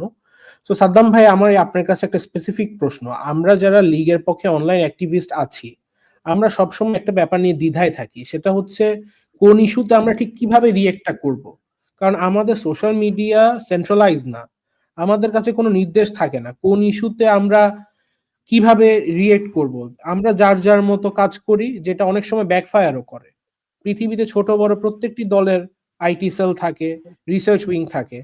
আমাদের সেটা আছে কিনা, আর যদি না থাকে তাহলে সেটা নাই কেন, এন্ড আদৌ হবে কিনা, এবং গত 17 বছরে আমাদের এই দিকে আমাদের ভূমিকা কি ছিল। জি ধন্যবাদ ভাই, এই উত্তরটা যদি আপনি দিতেন। এটি তো হচ্ছে, এবং ক্র্যাক প্ল্যাটুন এটি সবচেয়ে বড় উদাহরণ যে তারা কিভাবে কাজ করা যায়, কিভাবে একটা স্টুডেন্ট অর্গানাইজেশন হোক বা যে কোনো অর্গানাইজেশন হোক আরো কিভাবে বেটার পারফর্ম করতে পারে, তার প্রমাণ তো এই ক্র্যাক প্ল্যাটুন দেখিয়েছে। এবং বিশেষ করে আমরা যখন মিস ইনফরমেশন হোক, ডিসইনফরমেশন হোক, এই ক্যাম্পেইন গুলো মধ্যে আমরা রয়েছি, যখন আর্টিফিশিয়াল ইন্টেলিজেন্স কে ব্যবহার করে নিজের ইচ্ছে মতো এক একজন পলিটিক্যাল ন্যারেটিভ তৈরি করার চেষ্টা করছে, নিজের ইচ্ছে মতো স্টোরি তৈরি করছে, এবং এক ধরনের প্রপাগান্ডার বিস্তৃতি আমরা সবসময় দেখতে পাচ্ছি। এই অ্যালগোরিদমের খেলা খেলে এক ধরনের তথ্যের বিভ্রান্তির মাধ্যমে প্রজন্মকে বিভ্রান্ত করার প্রচেষ্টাও কিন্তু আমাদের আছে, যে কারণে আমাদের লড়তে হবে। এবং এটা তো ঠিক যে আমাদের এই একটা সামষ্টিক লড়াই, আপনি যেটি বললেন যে আমরা একটা ঐক্যবদ্ধভাবে আমরা সেটা করতে পারছি কিনা, আমাদের যেই যেই ক্যাম্পেইনিং এ আমরা সবাই সামিল হতে পারবো, যেখানে সবাই একটা রোল প্লে করার মাধ্যমে একটা রেজাল্ট আমরা তৈরি করতে পারবো। এবং বিশেষ করে যারা এখানে অপপ্রচারগুলো ছড়াচ্ছে, বিভ্রান্তিগুলো ছড়াচ্ছে, ধর্মীয় উস্কানি বিভিন্ন সময় দিচ্ছে, সাম্প্রদায়িক সহিংসতা তৈরি করার চেষ্টা করছে, মুক্তিযুদ্ধের ইতিহাসকে খাটো করার চেষ্টা করছে, অপমানিত করার চেষ্টা করছে, বাংলাদেশের আইনের শাসন, জনগণ, মানুষের মর্যাদাবোধকে আহত করার চেষ্টা করছে, তারা তো সংগঠিত ভাবেই সেটি করার চেষ্টা করছে। এক ধরনের তারা সামষ্টিক ভাবেই তারা কিন্তু তাদের চালাচ্ছে। তো এই অপতৎপরতার, সামষ্টিক অপতৎপরতার বিরুদ্ধে আমাদের ইতিবাচকতার লড়াইও তো অবশ্যই সামষ্টিক হতে হবে, না হলে তো আমরা অবশ্যই ফলাফলটি তো বেহাত হওয়ার সম্ভাবনা আছে। তো সে কারণে অবশ্যই আমরা বিশ্বাস করি যে আমাদের অবশ্যই এই এই সঠিক তথ্যগুলো তুলে ধরা, ক্যাম্পেইনিং স্ট্র্যাটেজি গুলো ঠিক করা, এবং ন্যারেটিভ বিল্ডিং এর ক্ষেত্রে একটা কমন কনসেনসাসের ভিত্তিতে আমাদের কাজ করা, সেটা প্রয়োজন রয়েছে। বাংলাদেশ ছাত্রলীগ আমরা এটা কাজ নিয়ে কাজ করছি, এবং ক্র্যাক প্ল্যাটুন এক্ষেত্রে আমি মনে করি যে শুধু বাংলাদেশ ছাত্রলীগের না, যারাই সত্যের পক্ষে থাকতে চায়, ন্যায়ের পক্ষে থাকতে চায়, অপতথ্যের বিরুদ্ধে লড়তে চায়, রাইট ইনফরমেশনের পক্ষে যারা থাকতে চায়, তথ্যের অধিকারের পক্ষে যারা থাকতে চায়, সঠিক তথ্য এবং এক ধরনের সিভিক রেসপন্সিবিলিটি যেটি রয়েছে, যে সঠিক তথ্যের প্রতি আপনার দায়বদ্ধতা রয়েছে, যেটা আপনার সুনাগরিকতার গুণাবলী, যেটা সবারই দায়িত্ব আসলে। তো সেই জায়গা থেকে সেই কাজটা আমরা করব। এবং এটা অনেক ইম্পর্টেন্ট এই কারণে যে আপনি দেখবেন যে আমরা এখন একটা পোস্ট ট্রুথ রিয়ালিটির মধ্যে আমরা জরুরি, যেখানে মানুষ যে যেটা দেখতে চায় নিজের মতো করে একটা এক ধরনের বাস্তবতা, এক ধরনের কিন্তু সেটি তৈরি করে নিতে চায়, যে যেটা প্রচার করতে চায় সে ধরনের তথ্য তৈরি করে, সত্য তৈরি করে, এক ধরনের কৃত্রিম আবহাওয়া কিন্তু সামাজিক যোগাযোগ মাধ্যমে তারা তৈরি করার চেষ্টা করে। তো যে কারণে আমি মনে করি যে এখানে এই বিষয়গুলোর যে ফাইট করে সঠিক তথ্যটা মানুষকে তুলে ধরা, কারণ মানুষ সবসময় সেরা বিচারক, মানুষ এর মধ্যে সেরা বিচারটা করতে পারে যদি আপনি তার কাছে বেটার তথ্যের প্রবাহটা উন্মুক্ত রাখেন, সঠিক তথ্যটা আপনি পরিচালিত করতে পারেন, তাহলে কিন্তু আপনি দেখবেন যে মানুষ শেষ পর্যন্ত তার ডিসিশনটি সঠিকভাবে নিতে পারবে। যে কারণে আমাদের কাজ হচ্ছে সঠিক তথ্যটি মানুষের কাছে তুলে ধরা, এবং একই সঙ্গে আমাদের রাজনৈতিক আদর্শের আঙ্গিকে আমাদের যে লড়াই রয়েছে, এক ধরনের পলিটিক্যাল বিইং হিসেবে আমাদের যে দায়িত্ব রয়েছে, সে জায়গায় সামষ্টিক একটা স্ট্র্যাটেজিক সিদ্ধান্তের জায়গা থেকে আমাদের কাজ করা, সেটা থেকে আমরা অবশ্যই কাজ করব। এবং এখানে অনেক ভালো একটা এক্সাম্পল হচ্ছে ক্র্যাক প্ল্যাটুন, আমরা সেটি এন্ডোর্স করি এবং সে অনুযায়ী আমরা কাজ করার চেষ্টা করব। আরেকটা হচ্ছে যে আমরা কিন্তু একই সঙ্গে মানুষের স্বাধীনতা যেটা রয়েছে সেটা তার গভীরভাবে বিশ্বাস করি। বাংলাদেশ ছাত্রলীগ সেই সংগঠন যারা যে একজন ইন্ডিভিজুয়াল ফ্রিডম যেটি রয়েছে, সেটি ব্যক্তি স্বাধীনতা রয়েছে, সেটাকে আমরা বিশ্বাস করতে চাই, এবং সেলফ সেন্সরশিপের কোনো ধারণা কিন্তু আমরা আরোপ করতে চাই না যে এটা হবে এটা হবে। অবশ্যই আমাদের কনস্ট্রাকটিভ ক্রিটিসিজমের জায়গাটা আমরা ওপেন রাখতে চাই, এবং মানুষ তার নিজস্ব তাগিদ থেকে মানুষের যদি চিন্তা ভাবনা করার সক্ষমতাটা আমরা উন্নত করতে পারি, তার কাছে যদি আমরা আমাদের এই তথ্যের প্রবাহটা উন্মুক্ত করতে পারি, তাহলে কিন্তু সে আরো বেটার ডিল করতে পারবে। তো যে কারণে আমরা সেলফ সেন্সরশিপের ধারণাতেও যেতে চাই না, এবং একই সঙ্গে একটা কালেকটিভ ফাইট যেন দেওয়া যায় সামাজিক যোগাযোগ মাধ্যমে, সেই বিষয়টা নিয়েও আমরা আন্তরিকভাবে কাজ করার চেষ্টা করব। Thank you Saddam. আমরা আবার একটু অদ্দিকার কাছে ব্যাক করি। অদ্দিকার আরো কিছু কথা আছে, আমরা সেগুলো একটু শুনতে চাই। অদ্দিকা?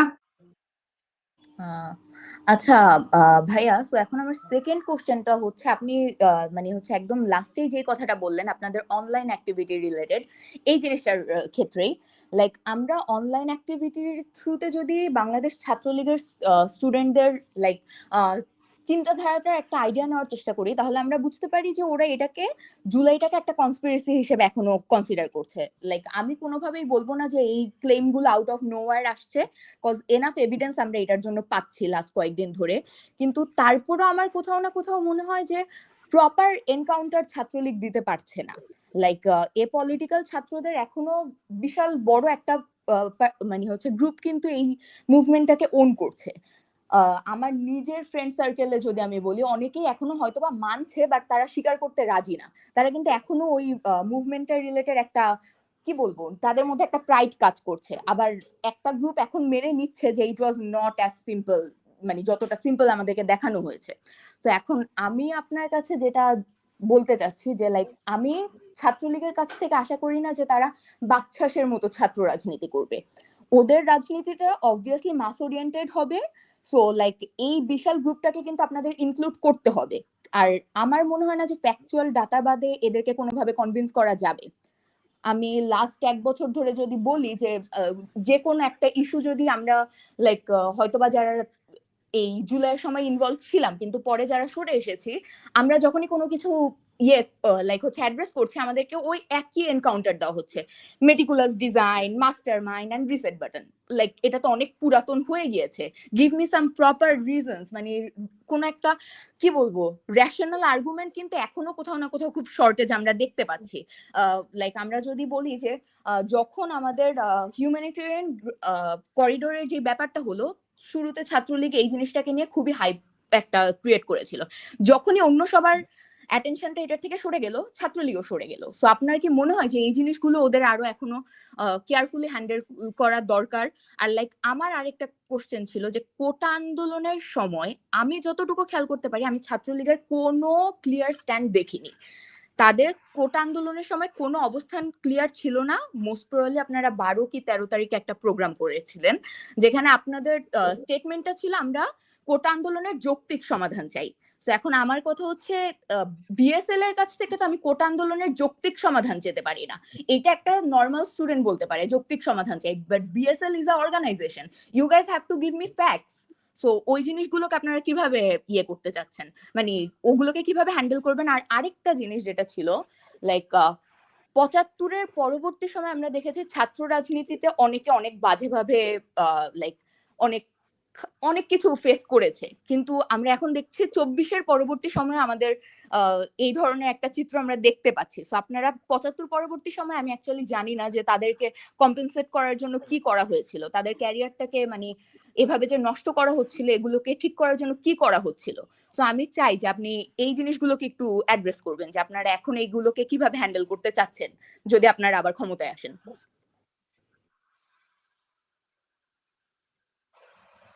একটা হচ্ছে যে স্টুডেন্টরা তো প্রাইড ফিল যদি করে থাকে বা মানুষ তার মেমোরি নিয়ে যদি গর্ব অনুভব করে, স্টুডেন্টদের স্মৃতি তো আমাদের কাছে সবচেয়ে গুরুত্বপূর্ণ। আমরা তো ছাত্র সংগঠন করি যে কারণে শিক্ষার্থীরা যে জায়গায় গর্ব করেছে সে জায়গায়, এবং তারা যে লড়াই করেছে, সাহস করেছে, সংগ্রাম করেছে, সেটা সেই স্পিরিটকে আমরা সবসময় স্যালুট করি, আমরা সালাম জানাই। এবং এই যে স্টুডেন্টরা লড়ছে, তারা সংগ্রাম করছে, প্রতিবাদ করছে, পক্ষ বিপক্ষ যেটি হোক না কেন, তাদের লড়াইটাই তো আমাদের সিলেবাস, তাদের এই সংগ্রামটাই তো আমাদের গাইডলাইন। এবং এখান থেকেই তো আমরা সেটাকে ধারণ করি। স্টুডেন্ট পৃথিবীর যে কোনো প্রান্তে, এমন তো নয় যে আমার সমর্থন করার প্রয়োজন, তার ভালোবাসা অর্জন করার জন্য কিংবা তাকে সমর্থন করার জন্য আমাদেরই হতে হবে, আমাদেরই লোক হতে হবে, তাকে আমার মতোই কথা বলতে হবে, আমার সব বিষয়ে একই রকম সিদ্ধান্ত গ্রহণ করতে হবে, কিংবা আদর্শিক দৃষ্টিভঙ্গিটা একেবারে শতভাগ একই রকম, আমার পাটিগণিতের মতো তার পাটিগণিত হবে, এটা তো কোনো প্রয়োজন নেই। যে কারণে বাংলাদেশে যারা সাধারণ শিক্ষার্থী, যারা অন্যায় অবিচার, যে কোনো সময় অন্যায় অবিচারের বিরুদ্ধে যারা ফাইট করছে, আগে করেছে, বর্তমানে করেছে, ভবিষ্যতে করবে, আমরা মনে করি যে তারাই আমাদেরকে রিপ্রেজেন্ট করে, এবং আমরা সবসময় তারাই আমাদের গার্ডিয়ান অ্যাঞ্জেল।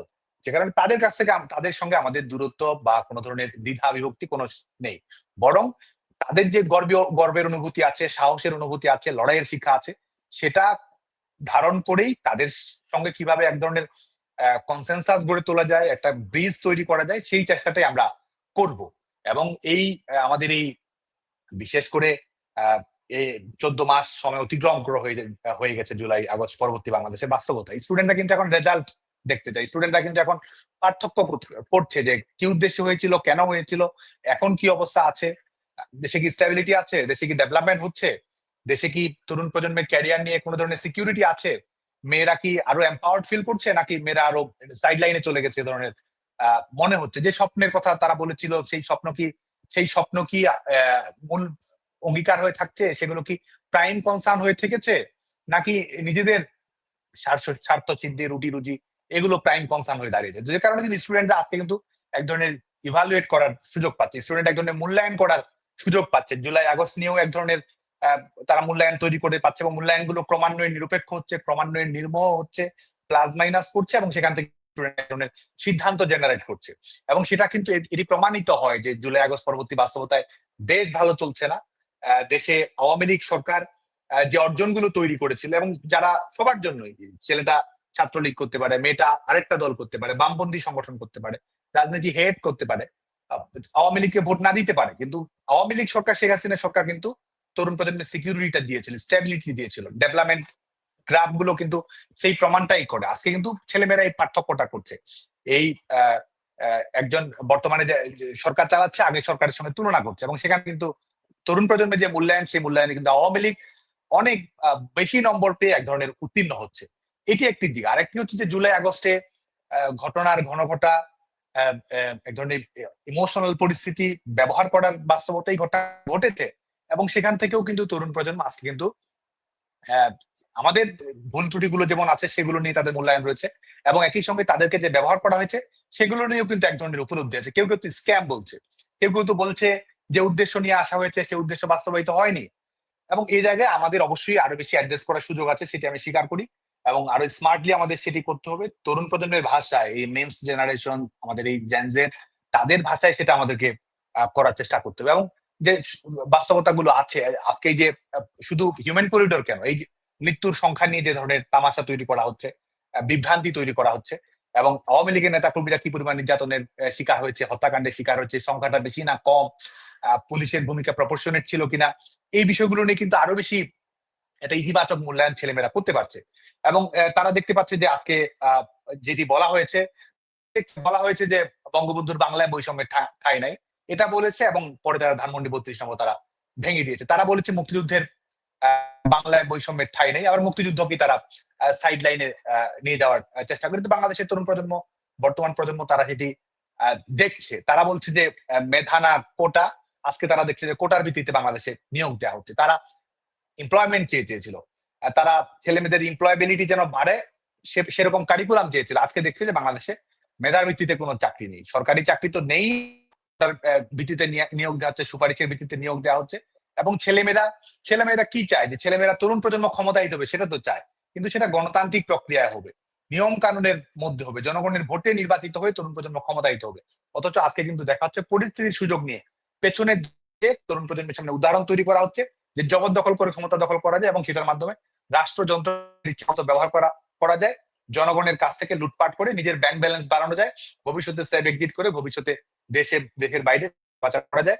সেই উদাহরণগুলোই কিন্তু এই বিগত 14 মাসে তৈরি করা হয়েছে। যে কারণে কিন্তু তরুণ প্রজন্ম কিন্তু সবচেয়ে বেটার জাজ, তারা তো আজকে সেই সঠিক বিচারটা তারা করছে, এবং সেখান থেকে তারা, আমি মনে করি যে তারা আরো বেটার ডিসিশনটা নিচ্ছে। আর আমাদের বাংলাদেশ ছাত্রলীগের ভূমিকাটা কি ছিল, আপনি দেখুন যে একটা সংগঠনের কাজ, সংগঠনে কিন্তু একটা ট্রেন্ড থাকলো, অবশ্যই ট্রেন্ডটা আমি ফলো করব, সেটা আমি ইভালুয়েট করার চেষ্টা করব, কিন্তু এটার মাধ্যমে আমাকে কিন্তু ভালো সিদ্ধান্তটা গ্রহণ করতে হবে। তো ছাত্রলীগের কাজ, আপনি দেখুন যে একটা স্টুডেন্টস অর্গানাইজেশনের কাজটা কি, ছাত্রদের সমস্যার সমাধান করা। তো বাংলাদেশ ছাত্রলীগ এই কোটা সমস্যার বিষয়ে বাংলাদেশ ছাত্রলীগের দৃষ্টিভঙ্গিটা কি ছিল? বাংলাদেশ ছাত্রলীগ কোটা সমস্যার সমাধান চেয়েছে, যৌক্তিক সমাধান চেয়েছে, বরং আমরা তো আরো বলেছি যে অন্তর্ভুক্তিমূলক সমাধান চাই, যেখানে এই সরকারি চাকরিতে নিয়োগ প্রক্রিয়াটা মেধাভিত্তিক হবে, এবং একই সঙ্গে আমাদের যে অন্তর্ভুক্তিমূলক হয়, আমাদের পিছিয়ে পড়া জনগোষ্ঠীর প্রতি দায়বদ্ধতাটা থাকে এটার ভিত্তিতে। কারণ আপনি একটা পলিসি ডিসিশন নিচ্ছেন, এটা তো আপনার হুইমজিক্যাল হওয়া উচিত না, এটা তো ট্রেন্ডে গা বাঁচানো কোনো সিদ্ধান্ত হওয়া উচিত না। তো যে কারণে বাংলাদেশ ছাত্রলীগ কিন্তু সেই সমাধানটি চেয়েছে, মেধাভিত্তিক নিয়োগ প্রক্রিয়া চেয়েছে। এবং বাংলাদেশ ছাত্রলীগ, আপনি দেখুন যে আজকে 14 মাস পরে আপনি যদি মূল্যায়ন করেন, ছাত্রলীগ কি করেছে? কোটা সংস্কার চেয়েছে, সংস্কার চেয়েছে, সমাধান চেয়েছে, ছাত্রদের কাছে মতামত চেয়েছে, ডোর টু ডোর ক্যাম্পেইন করার চেষ্টা করেছে, বরং পলিসি অ্যাডভোকেসি করেছে। এবং আরেকটা বিষয় আমি বিশেষ করে আমাদের এই তরুণ প্রজন্মকে আমি বলবো যে কোটা সমস্যাটার সমাধানটা কবে হয়েছে। আপনি যদি টাইম লাইনটা দেখেন, 11 জুলাই তো বাংলাদেশে কোনো কোটা কার্যকর ছিল না। আপনি 11 জুলাই থেকে আপনি যদি চাকরি পরীক্ষা দিয়ে থাকেন, চাকরি পরীক্ষা আবেদন করে থাকেন, 11 জুলাইয়ের পর থেকে তো বাংলাদেশে কোনো কোটা কার্যকর ছিল না। তো সে কারণে বাংলাদেশ ছাত্রলীগ সমস্যাটা রেসপন্স করেছে, সমাধান করেছে এক প্রকার, যে কোটা সমস্যাটি বাংলাদেশে আর নেই। তারপরে যেটি হয়েছে সেটি হচ্ছে এটিকে ভিন্ন খাতে প্রবাহিত করা, টার্গেট কিলিং এর ঘটনা ঘটানো হয়েছে, এবং এটিকে আলটিমেটলি কোটা সমস্যার সমাধান করা তাদের মূল লক্ষ্য ছিল না। এটি তো তারাই বলছে। আক্রমণাত্মক হয়ে পুলিশ স্টেশনে আক্রমণ চালিয়ে, শিক্ষার্থীদেরকে আক্রমণ চালিয়ে লাশের রাজনীতি কায়েম করে ক্ষমতায় যাওয়া যে সঠিক ছিল, সেটি তো আজকে প্রমাণিত হচ্ছে। বরং বাংলাদেশ ছাত্রলীগ এই জায়গা থেকে সতর্ক থাকার ভূমিকা পালন করার চেষ্টা, শিক্ষার্থীদেরকে শিক্ষার্থীদেরকে বিতর্কিত করার চেষ্টা করা হচ্ছে, ব্যবহার করার চেষ্টা করা হচ্ছে। সে ব্যাপারে আমরা বার্তা দেওয়ার চেষ্টা করছি, এবং অনেক ক্ষেত্রে আমাদের বার্তা তো সঠিক প্রমাণিত। যে আমরা যখন বলেছি যে আন্দোলনের পেছনে জামাত শিবির রয়েছে, রিমোট কন্ট্রোল তারা করার চেষ্টা করছে, কয়েক মাস পর্যন্ত সেটি প্রমাণিত হয়েছে। তো বাংলাদেশ ছাত্রলীগ তো সেই জায়গা থেকে বরং সঠিক ভূমিকাটি পালন করার চেষ্টা করেছে। এবং আপনি যেটি বললেন যে মেসেজটি আরো ক্লিয়ার হওয়া উচিত ছিল কিনা, আরো বেশি দর কষাকষির জায়গায় বাংলাদেশ ছাত্রলীগের ভূমিকাটা আরো অ্যাডভান্স হওয়া উচিত ছিল কিনা, সরকারের কাছে আমরা নেগোসিয়েশনটা আরো অবশ্যই সে জায়গায় আমাদের আরো বেশি বেটার ওয়েতে পোর্ট্রে করা উচিত ছিল, আরো বেশি সংগ্রামী ভূমিকা অবতীর্ণ হওয়া উচিত ছিল, এটা আমি স্বীকার করবো। এবং শিক্ষার্থীদেরকে সচেতন করার ক্ষেত্রে আরো বেশি সমাধান করার ক্ষেত্রে উদ্যোগী হওয়া উচিত ছিল। এবং আমরা যে জায়গায় জটিলতা তৈরি হয়েছিল, বিশেষ করে আমাদের বিচারিক অতি সক্রিয়তা ছিল, যে একটা সরকারের একটা ডিসিশন, একটা পলিসি ডিসিশন, সেটিকে এই বিচার বিভাগের অতি সক্রিয়তার মাধ্যমে তারা তাদের কোর্টে ঠেলে নিয়েছে।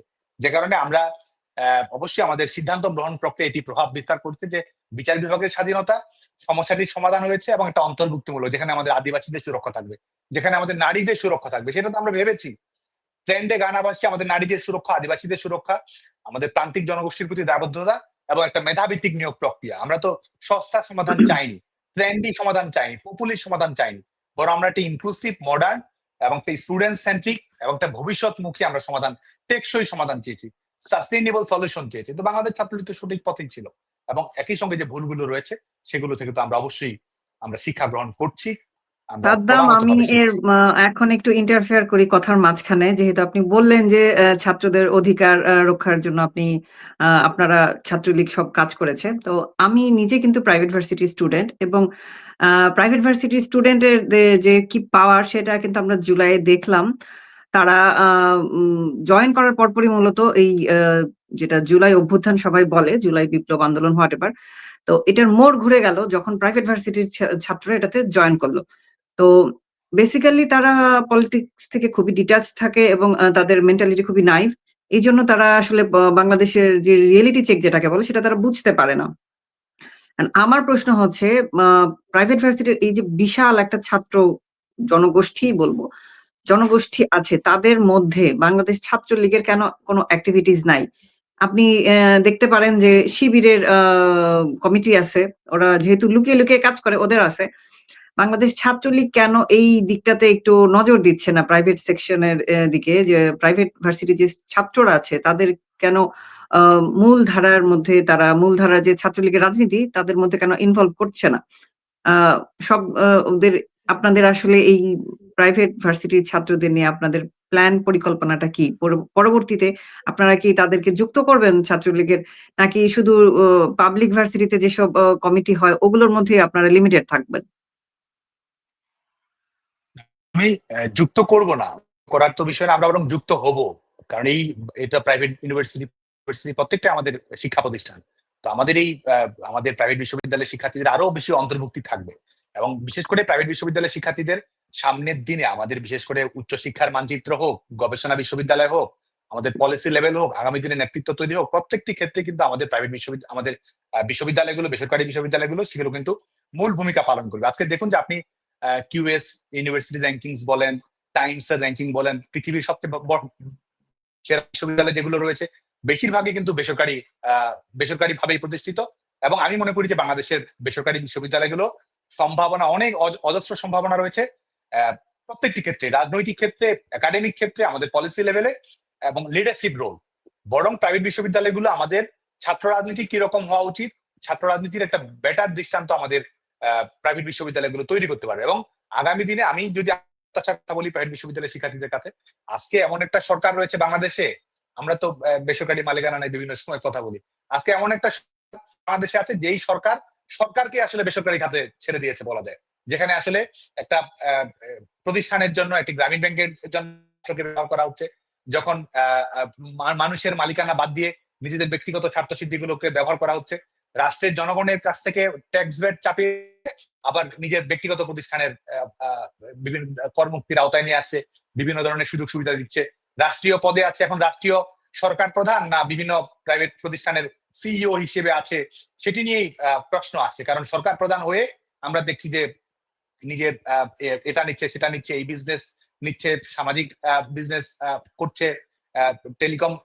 বিজনেস করছে, ব্যাংক নিচ্ছে, হসপিটাল তৈরি করছে, এবং এমনকি আমাদের যে রেমিট যে কার থেকে সবচেয়ে বেশি সেই আমাদের জনশক্তি রপ্তানির বিজনেসও কিন্তু সরকারি প্রধান নিচ্ছে। তো এই জায়গায় প্রাইভেট বিশ্ববিদ্যালয়গুলোর শিক্ষার্থীরা, বিশেষ করে আমাদের গণতান্ত্রিক আন্দোলনে রাষ্ট্রকে আমাদের যে রিক্লাইন করতে হবে, সেই আন্দোলনে প্রাইভেট বিশ্ববিদ্যালয়ের শিক্ষার্থীরা আরো বেশি ভূমিকা পালন করবে বলে আমি মনে করি, এবং প্রাইভেট বিশ্ববিদ্যালয়ের শিক্ষার্থীর নেতৃত্ব দেবে, আমি এটা দৃঢ়তার সঙ্গে বিশ্বাস করি। আরেকটা হচ্ছে যে আমাদের কর্মকাণ্ড কি ছিল, আমাদের কর্মকাণ্ড আমার এই 2024 সালের জুলাই মাসের একেবারে 2, 3, 4 তারিখ পর্যন্ত আমরা কিন্তু বাংলাদেশের প্রাইভেট বিশ্ববিদ্যালয়ের শিক্ষার্থীদের নিয়ে সবচেয়ে বড় কর্মসূচির আয়োজন করেছিল, আমাদের ফুটসাল টুর্নামেন্ট।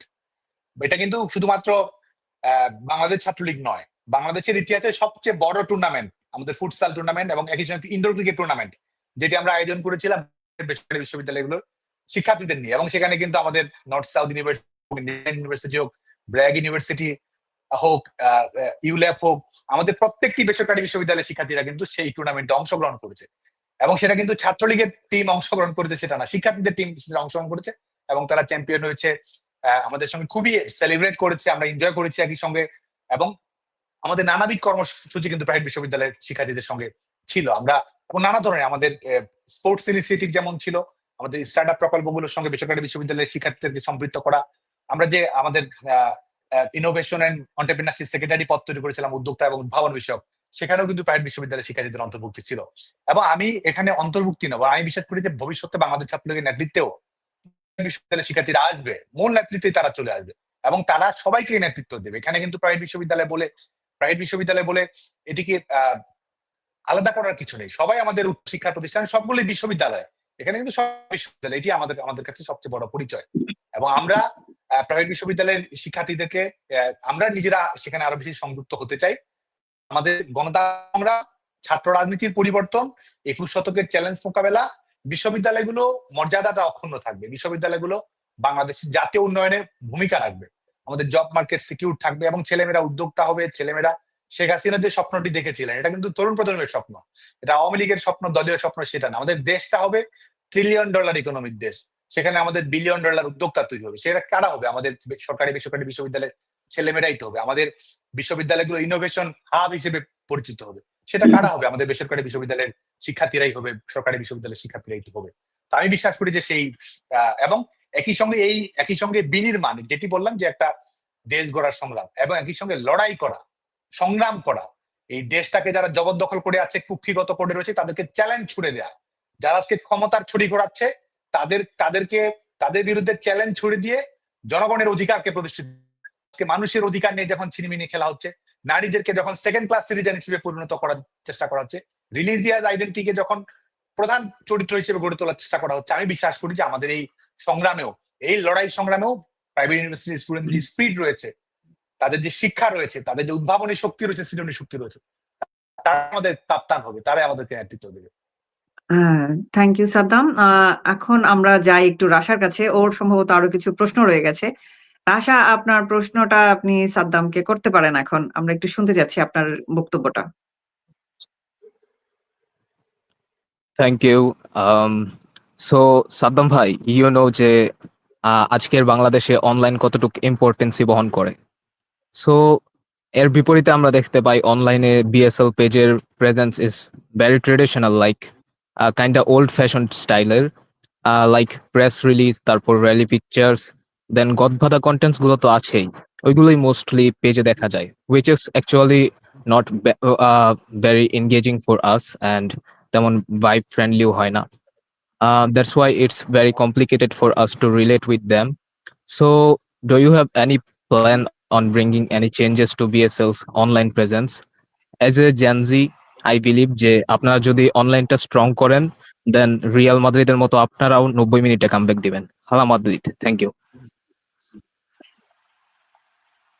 Thank you. সেটা হচ্ছে যে অবশ্যই আমাদের বিশেষ করে আমাদের ছাত্রলীগ এখনকার যে সামাজিক যোগাযোগ মাধ্যমে কর্মকাণ্ড, সেটা আমরা পিছিয়ে আছি কিছুটা, সেটা আমাদেরকে অ্যাড্রেস করার চেষ্টা করতে হবে। কারণ এখনকার যে কোনো সংগঠনের রিপ্রেজেন্ট করে আমাদের সামাজিক যোগাযোগ মাধ্যমে, সেটা ফেসবুক হোক, সেটা এক্স হোক, টিকটক হোক, ইনস্টাগ্রাম হোক, সবখানে রিপ্রেজেন্টেশন থাকবে। এটি একটি দিক। আরটি হচ্ছে যে তরুণ প্রজন্মের ভাষায় আমাদের কথা বলতে হবে, সেভাবে আমাদের মেসেজটা দেওয়ার চেষ্টা করতে হবে। একটা সংগঠনে শুধুমাত্র ট্র্যাডিশনাল প্রেস রিলিজ দিয়ে আমাদের কাজ হবে না। আমাদের সংগঠনে একই সঙ্গে এখন একটা সংগঠনের বর্তমান সময়ের স্টুডেন্টস অর্গানাইজেশনের পেজ, সেটা একই সঙ্গে একটা নিউজ পেজ হতে হবে, সেটা একই সঙ্গে কার্টুন ডেলিভারি দেওয়ার মতো থাকতে হবে, সেটা একই সঙ্গে আমাদের বর্তমান প্রজন্মের জেনারেশনের যে ভাবনা রয়েছে সেগুলোর রিফ্লেকশন থাকতে হবে। সেটা নিয়ে সবকিছু, সেখানে রাজনীতি থাকবে, সেখানে লেটেস্ট কোনো ডকুমেন্টারি নিয়ে সেখানে এক ধরনের মূল্যায়ন থাকতে হবে, সেখানে অপিনিয়ন পোল থাকতে হবে, সেখানে এঙ্গেজমেন্টের সুযোগটা থাকতে হবে, সেখানে অপ্রিয় প্রশ্ন থাকতে হবে, সেখানে এমনকি আমাদের ছাত্রলীগের পেজ থেকে আমাদের এই জায়গায় যেতে হবে, শিক্ষার্থীরা সমালোচনা করছে সেটা আমি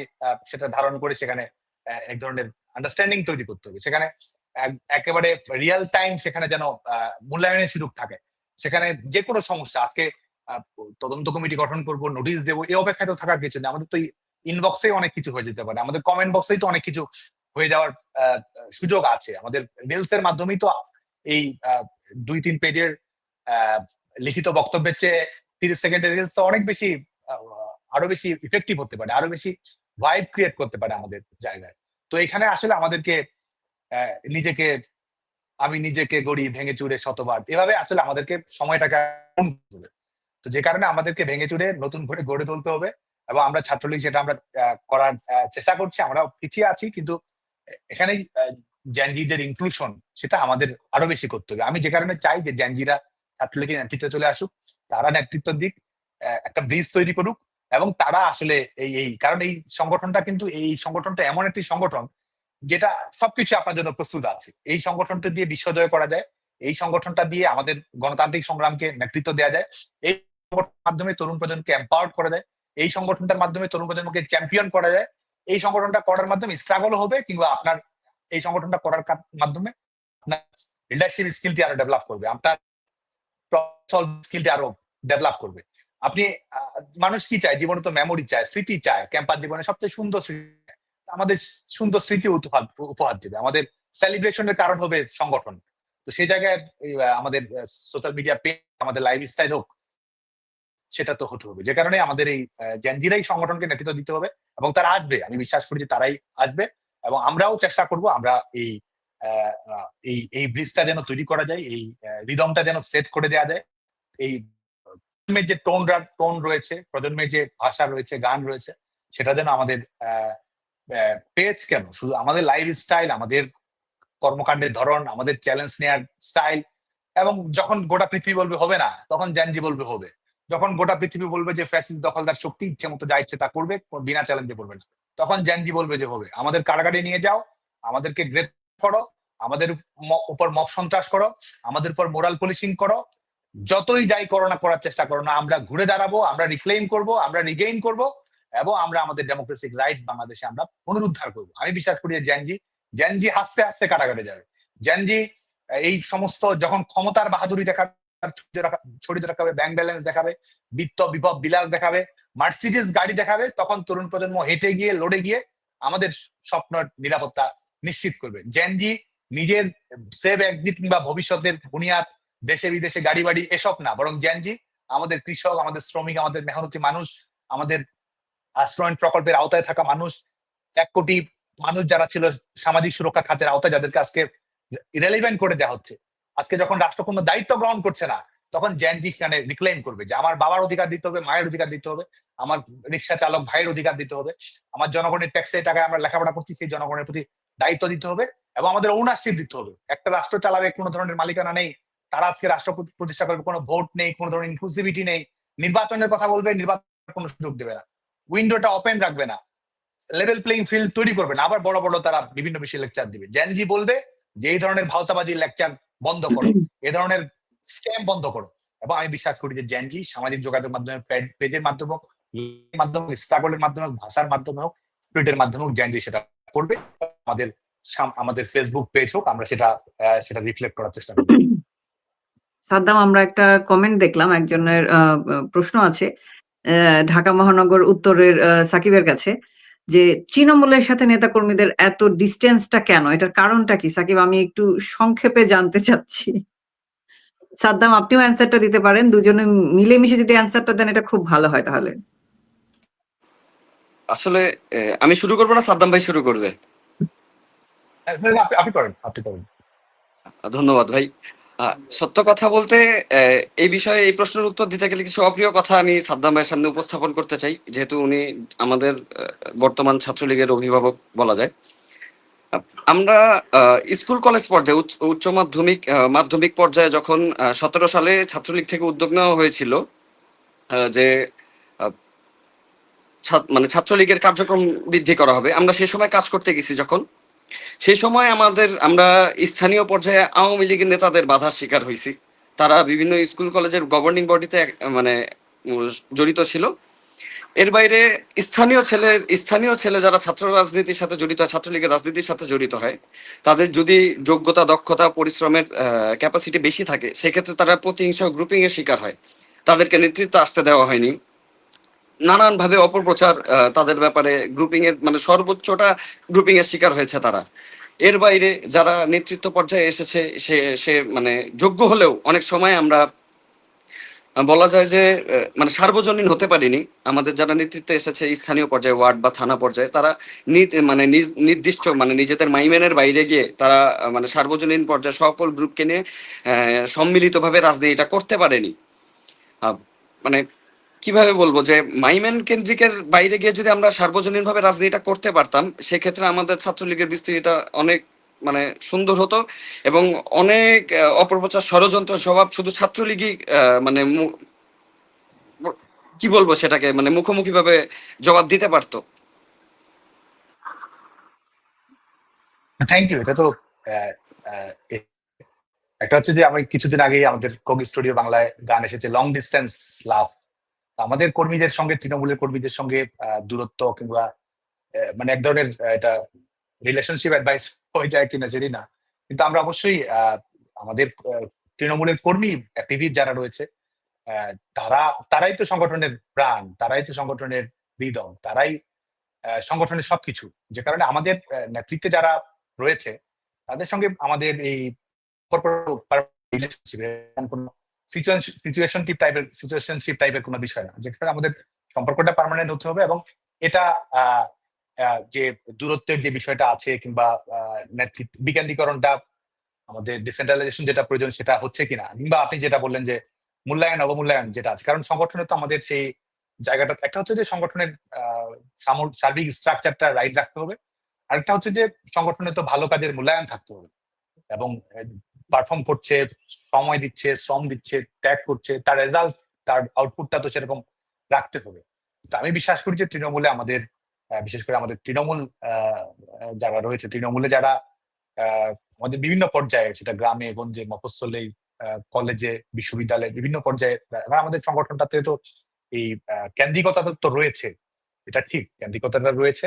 এবং তৃণমূলকে সেই জায়গায়, তৃণমূলকে ক্ষমতায়িত যদি আমরা করতে পারি, তাহলে এই সমস্যাটা আসলে আরো বেশি অ্যাড্রেস করা সম্ভব হবে এবং তৃণমূলকে নেতৃত্বে নিয়ে আসতে হবে। এবং নেতৃত্ব, আমি এই প্রসঙ্গেই বলি যে সমস্যাগুলো আপনি বললেন যে সমস্যাগুলো হয়, এখানে যেটা হয় সেটা হচ্ছে যে আমাদের নেতৃত্ব নির্বাচনের প্রক্রিয়াটি আমাদের নিয়মিত এবং এটা তৃণমূলের উপর ছেড়ে দিতে হবে। যেমন আমি ছাত্রলীগের এখানে সবকিছু নেতৃত্ব নির্বাচনের প্রক্রিয়াটা আসলে আমরা মূল্যায়ন করব, গঠনতন্ত্র দেখব,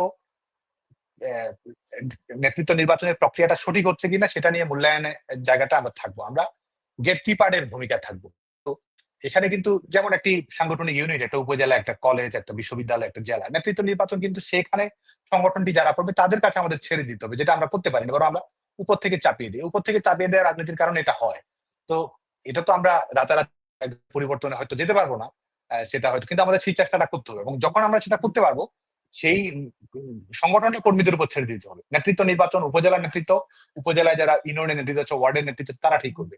কলেজের নেতৃত্ব সেই কলেজের যারা আমাদের কর্মীরা, তৃণমূল মানে কি, তারা আমাদের সংগঠনের স্তরের প্রাথমিক স্তরের যারা কর্মী তারা ঠিক করবে। প্রাথমিক স্তরের কর্মীরা যখন তার পরবর্তী স্তরের নেতৃত্ব নির্ধারণ করবে, তারা সেটি নির্ধারণ করবে। এখন একটা মধ্যবর্তী স্তরের নেতৃত্ব যখন কেন্দ্র থেকে ঠিক করে দেওয়া হবে, এটা যে টপ ডাউন অ্যাপ্রোচ, এটা আসলে বদলে ফেলতে হবে। যতক্ষণ না এটা বদলাচ্ছি ততক্ষণ পর্যন্ত আসলে সমস্যাটা আমাদের থেকে যাবে। তো সেই জায়গাটা আমাদের পৌঁছাতে হবে, এটি একটি সমাধান। কারণ কর্মীরা তার নেতৃত্ব নিয়ে, একটা জেলায় কাউন্সিলর আছে, উপজেলায় নেতৃত্ব আছে, পূর্ণাঙ্গ কমিটিতে, তারা যখন তাদের মতো করে নেতৃত্ব নির্বাচন করবে তখন, আর বাংলাদেশ ছাত্রলীগের যেটি কাজ রয়েছে সেটি হচ্ছে সেটি যাচাই বাছাই করা, মূল্যায়ন অবমূল্যায়ন করা, সঠিক সিদ্ধান্তটা গ্রহণ করা, নিয়মতান্ত্রিক ফলো করা হচ্ছে কিনা সেটা অ্যাডজাস্ট করা। তো সেই চেষ্টাটা আমাদের করতে হবে এবং আমরা এই বাংলাদেশ ছাত্রলীগকে আমাদের ধাপে কিন্তু সেই জায়গায় নিয়ে যেতে হবে। না হলে কিন্তু আমরা এটা আমাদের তো পার্মানেন্ট সলিউশন আমাদেরকে দিতে হবে, আমাদের কিন্তু সাস্টেইনেবল সলিউশন দিতে হবে। না হলে কিন্তু এই ছোটখাটো টুকটাক করে সমাধান করার চেষ্টা করে আমরা আসলে সমাধান, আমাদের মনে রাখতে হবে যে সেটা সমাধান। তো মধ্যবর্তী সময়ে আমরা কিভাবে কাজ করতে পারি সেই আমাদের যেতে হবে। এবং যেহেতু একটা স্বাভাবিক রাজনৈতিক প্রক্রিয়া আমাদের চালানোর সুযোগ নেই, এই অবস্থার মধ্যেও কিন্তু আমাদের থেমে থাকার সুযোগ নেই। এই সময়ের মধ্যে আমাদের ক্রিয়েটিভিটি শো করতে হবে, তৃণমূলকে দ্রুত রেসপন্স করার চেষ্টা করতে হবে, তাদের হাতে লিডারশিপটা দিতে হবে, সিদ্ধান্ত গ্রহণ প্রক্রিয়ায় তাদের মতামতটা নিতে হবে এবং লড়াই সংগ্রামে তাদেরকে নেতৃত্বের জায়গাটা নিয়ে আসতে হবে। এটা যদি করতে পারি তাহলে যে সমস্যাগুলো আপনি অ্যাড্রেস করার চেষ্টা করলেন, এগুলো আমরা আরো বেটার সলিউশন দিতে পারবো। সাদ্দাম, আমি একটা কমেন্ট নিই। আমি একটা কমেন্ট দেখলাম, মিলন নামের একজন, সম্ভবত ওনার নামের শুরুটা আমার মনে নেই, নামের শেষে মিলন। তো উনি একটা কমেন্ট দিয়েছেন, সেটা আমার কাছে মনে হলো যে আমার আসলে অ্যান্সারটা জানা দরকার। যে উনি লিখলেন যে জুলাই আগস্টে অনেক সাবেক নেতাকর্মী, ছাত্রলীগের সাবেক নেতার সন্তানেরা জুলাইয়ের নেতৃত্ব সামনের সারিতে থেকে দিয়েছে। তো আপনারা এই ব্যাপারে ওনাদের কাছ থেকে কোনো জবাবদিহিতা পেয়েছেন বা চেয়েছেন বা কোনো ধরনের কোনো স্টেপ নিয়েছেন কিনা, এটা যিনি কমেন্ট করেছেন উনি একটু জানতে চাচ্ছেন, আমিও জানতে চাই। এটা নিয়ে তো অবশ্যই আমরা যেটি মনে করি যে প্রথম দায়বদ্ধতাটা কার হওয়া উচিত, প্রথম দায়বদ্ধতা এখানে কিন্তু পারিবারিক পরিচয়, সম্পর্ক, এখানে তো রাজনৈতিক দৃষ্টিভঙ্গি বা আদর্শের বিষয়টি আমি মুখ্য মনে করি। একটি হচ্ছে যে আমাদের সংগঠনের কর্মী সংগঠন করার কারণে সে যদি সংগঠনের অবস্থান বিরোধী, শৃঙ্খলা বিরোধী কর্মকাণ্ড করে থাকে, সেটি আমি কাউকে নিয়ে আসতে পারি, সেটি আমি তাকে জবাবদিহিতার আওতায় নিয়ে আসতে পারি, তাকে প্রশ্নের মধ্যে নিয়ে আসতে পারি এবং ভুল ত্রুটি সংশোধন করার সুযোগটাও কিন্তু আমাদের দিতে হবে। একজন মানুষ ধরে একটা সংগঠন করে, একটা ভুলের কারণেই সংগঠন তাকে ডিসওন করবে, এটাও কিন্তু ঠিক না। কারণ সংগঠনে সেই ভুল ত্রুটি তো হবেই, সংগঠনও তো ভুল করে, আমরাও ভুল করি, সবাই ভুল করে। তবে তাকে সেই কারেকশন করার সুযোগটা দিতে হবে, এটা আমার প্রথম মতামত। দ্বিতীয় মতামত হচ্ছে যে যারা ধরুন সংগঠন করে না, তার রাজনৈতিক পরিচয়, তার আত্মীয়তার পরিচয়, সেটা কিন্তু সেকেন্ডারি বিষয়।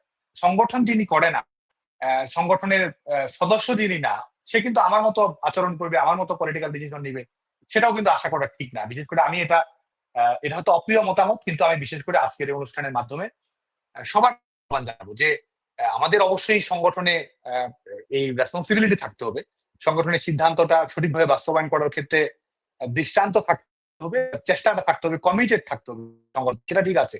কিন্তু যারা সংগঠনের বাইরের, তার পারিবারিক রাজনৈতিক পরিচয়, দৃষ্টিভঙ্গি বিভিন্ন সময় বিভিন্ন হতে পারে, বিভিন্ন ঘটনার প্রেক্ষিতে বিভিন্ন রকম মতামত থাকতে পারে, কিন্তু একজন রাজনৈতিক কর্মী যেটি করবে, একজন অরাজনৈতিক যেটি রাজনীতির সঙ্গে সরাসরি সম্পৃক্ত নয়, সে আমার মতো আচরণ করবে, আমার মতো রিয়েক্ট করবে, এটাও কিন্তু আশা করা ঠিক না। যে কারণে আরো একটি সহানুভূতিশীল, আরো বেশি সেন্সিটিভ হওয়া প্রয়োজন বলে মনে করি। আরো সহানুভূতিশীল, আরো উদার, ডোরটা ওপেন রাখা প্রয়োজন। আমরা তো অবশ্যই আমাদের ভবিষ্যৎ, যখন আমরা নেতৃত্ব নির্বাচনের প্রক্রিয়া বলবো, সেখানে তো অবশ্যই যে কর্মীটি বেশি রোল প্লে করেছে, স্যাক্রিফাইস করেছে, কমিটেড থেকেছে, তাকে আমাদের মূল্যায়ন করতে হবে, সেটা ঠিক আছে। কিন্তু যিনি নাগরিক, যিনি সাধারণ একজন তরুণ, যিনি আমার সংগঠনটা করেন না, সংগঠনের সদস্য না, তাকে তো আমাকে কনভিন্স করতে হবে, তাকে তো আমার আস্থায় নিয়ে আসার চেষ্টা করতে হবে। একটি মন্তব্যের কারণে, একটি অবস্থানের কারণে, একটি স্ট্যাটাসের কারণেই তার সঙ্গে রিলেশনশিপটি একেবারে কাট করে দিতে হবে, সেটা তো না। তাকেও ওন করতে হবে। আর অবশ্যই আমাদের কর্মীদের খারাপ লাগা যেগুলো অবশ্যই রয়েছে, সেটাকেও ধারণ করতে হবে। যদি বিশেষ করে সংগঠন করে সংগঠনের নেতৃত্বের জায়গায় থেকে কেউ যদি সুযোগ বুঝে অবস্থান পরিবর্তন করে, সেটিও আমাদেরকে মাথায় রাখতে হবে, সেটিও একটি প্যারামিটার হিসেবে থাকবে।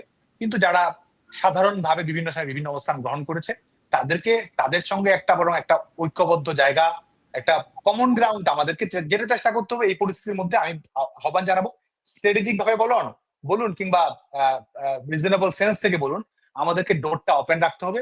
আমাদেরকে আরো বেশি কমন গ্রাউন্ড আমাদেরকে খুঁজে বের করতে হবে। আমাদের মধ্যে বিভক্তি, ডিফারেন্স এগুলো তৈরি না করে কমন গ্রাউন্ডটা আমাদের কমন গ্রাউন্ডটা খুঁজে বের করে সে অনুযায়ী আমাদেরকে ভবিষ্যৎ সিদ্ধান্তটা গ্রহণ করতে হবে। আর একই সঙ্গে আপনি যেটি বললেন যে রেসপন্সিবিলিটি থাকা প্রয়োজন, রেসপন্সিবিলিটি না থাকে তার জন্য আমি ডোরটা বন্ধ করছি না, কিন্তু তাকে অবশ্যই জবাবদিহিতার আওতায় আমাদেরকে নিয়ে আসতে হবে। Thank you.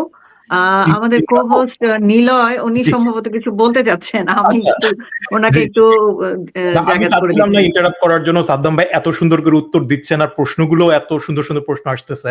আমার কাছে মনে হচ্ছে যে এইভাবে আমরা, আর আমাদের কাছে শত শত প্রশ্ন আসতেছে, জমা হচ্ছে, তো এগুলো নিয়ে আমরা সব কন্টিনিউ করতে গেলে আমাদের আজকে মনে হয় না এই পডকাস্টটা শেষ হবে। তো এটা আমার কাছে যেটা মনে হয়, আমি জানি যে আমাদের আরো একটা দুইটা খুবই চমৎকার আকর্ষণীয় সেগমেন্ট আছে যেগুলো আমরা শেষ করতে চাই। তো আজকে না হয় আমরা বাকি প্রশ্নগুলো আমাদের জন্য জমিয়ে রাখি, আর সাদ্দাম ভাই তো আজকেই আমাদের শেষ নয়, আজকে মাত্র শুরু। তো বাকি প্রশ্নগুলো না হয় আমরা পরের কলের জন্য উঠিয়ে রাখি, সেগুলো আমরা পরবর্তীতে করব। আমাদের দর্শকদের থেকে, আমাদের ফলোয়ার্সদের থেকে বাকি কিছু প্রশ্ন আমরা জমা করে সেগুলো আমরা পরবর্তী এপিসোডের জন্য আবার রেখে দিই, বিকজ অলরেডি 1-1.5 ঘন্টার উপরে হয়ে গিয়েছে আপু। তো যদি কারো কোনো আপত্তি না থাকে, আমরা মনে হয় আমাদের পরবর্তী সেগমেন্টে চলে যেতে পারি, র্যাপিড ফায়ার যে সেগমেন্টটি আছে।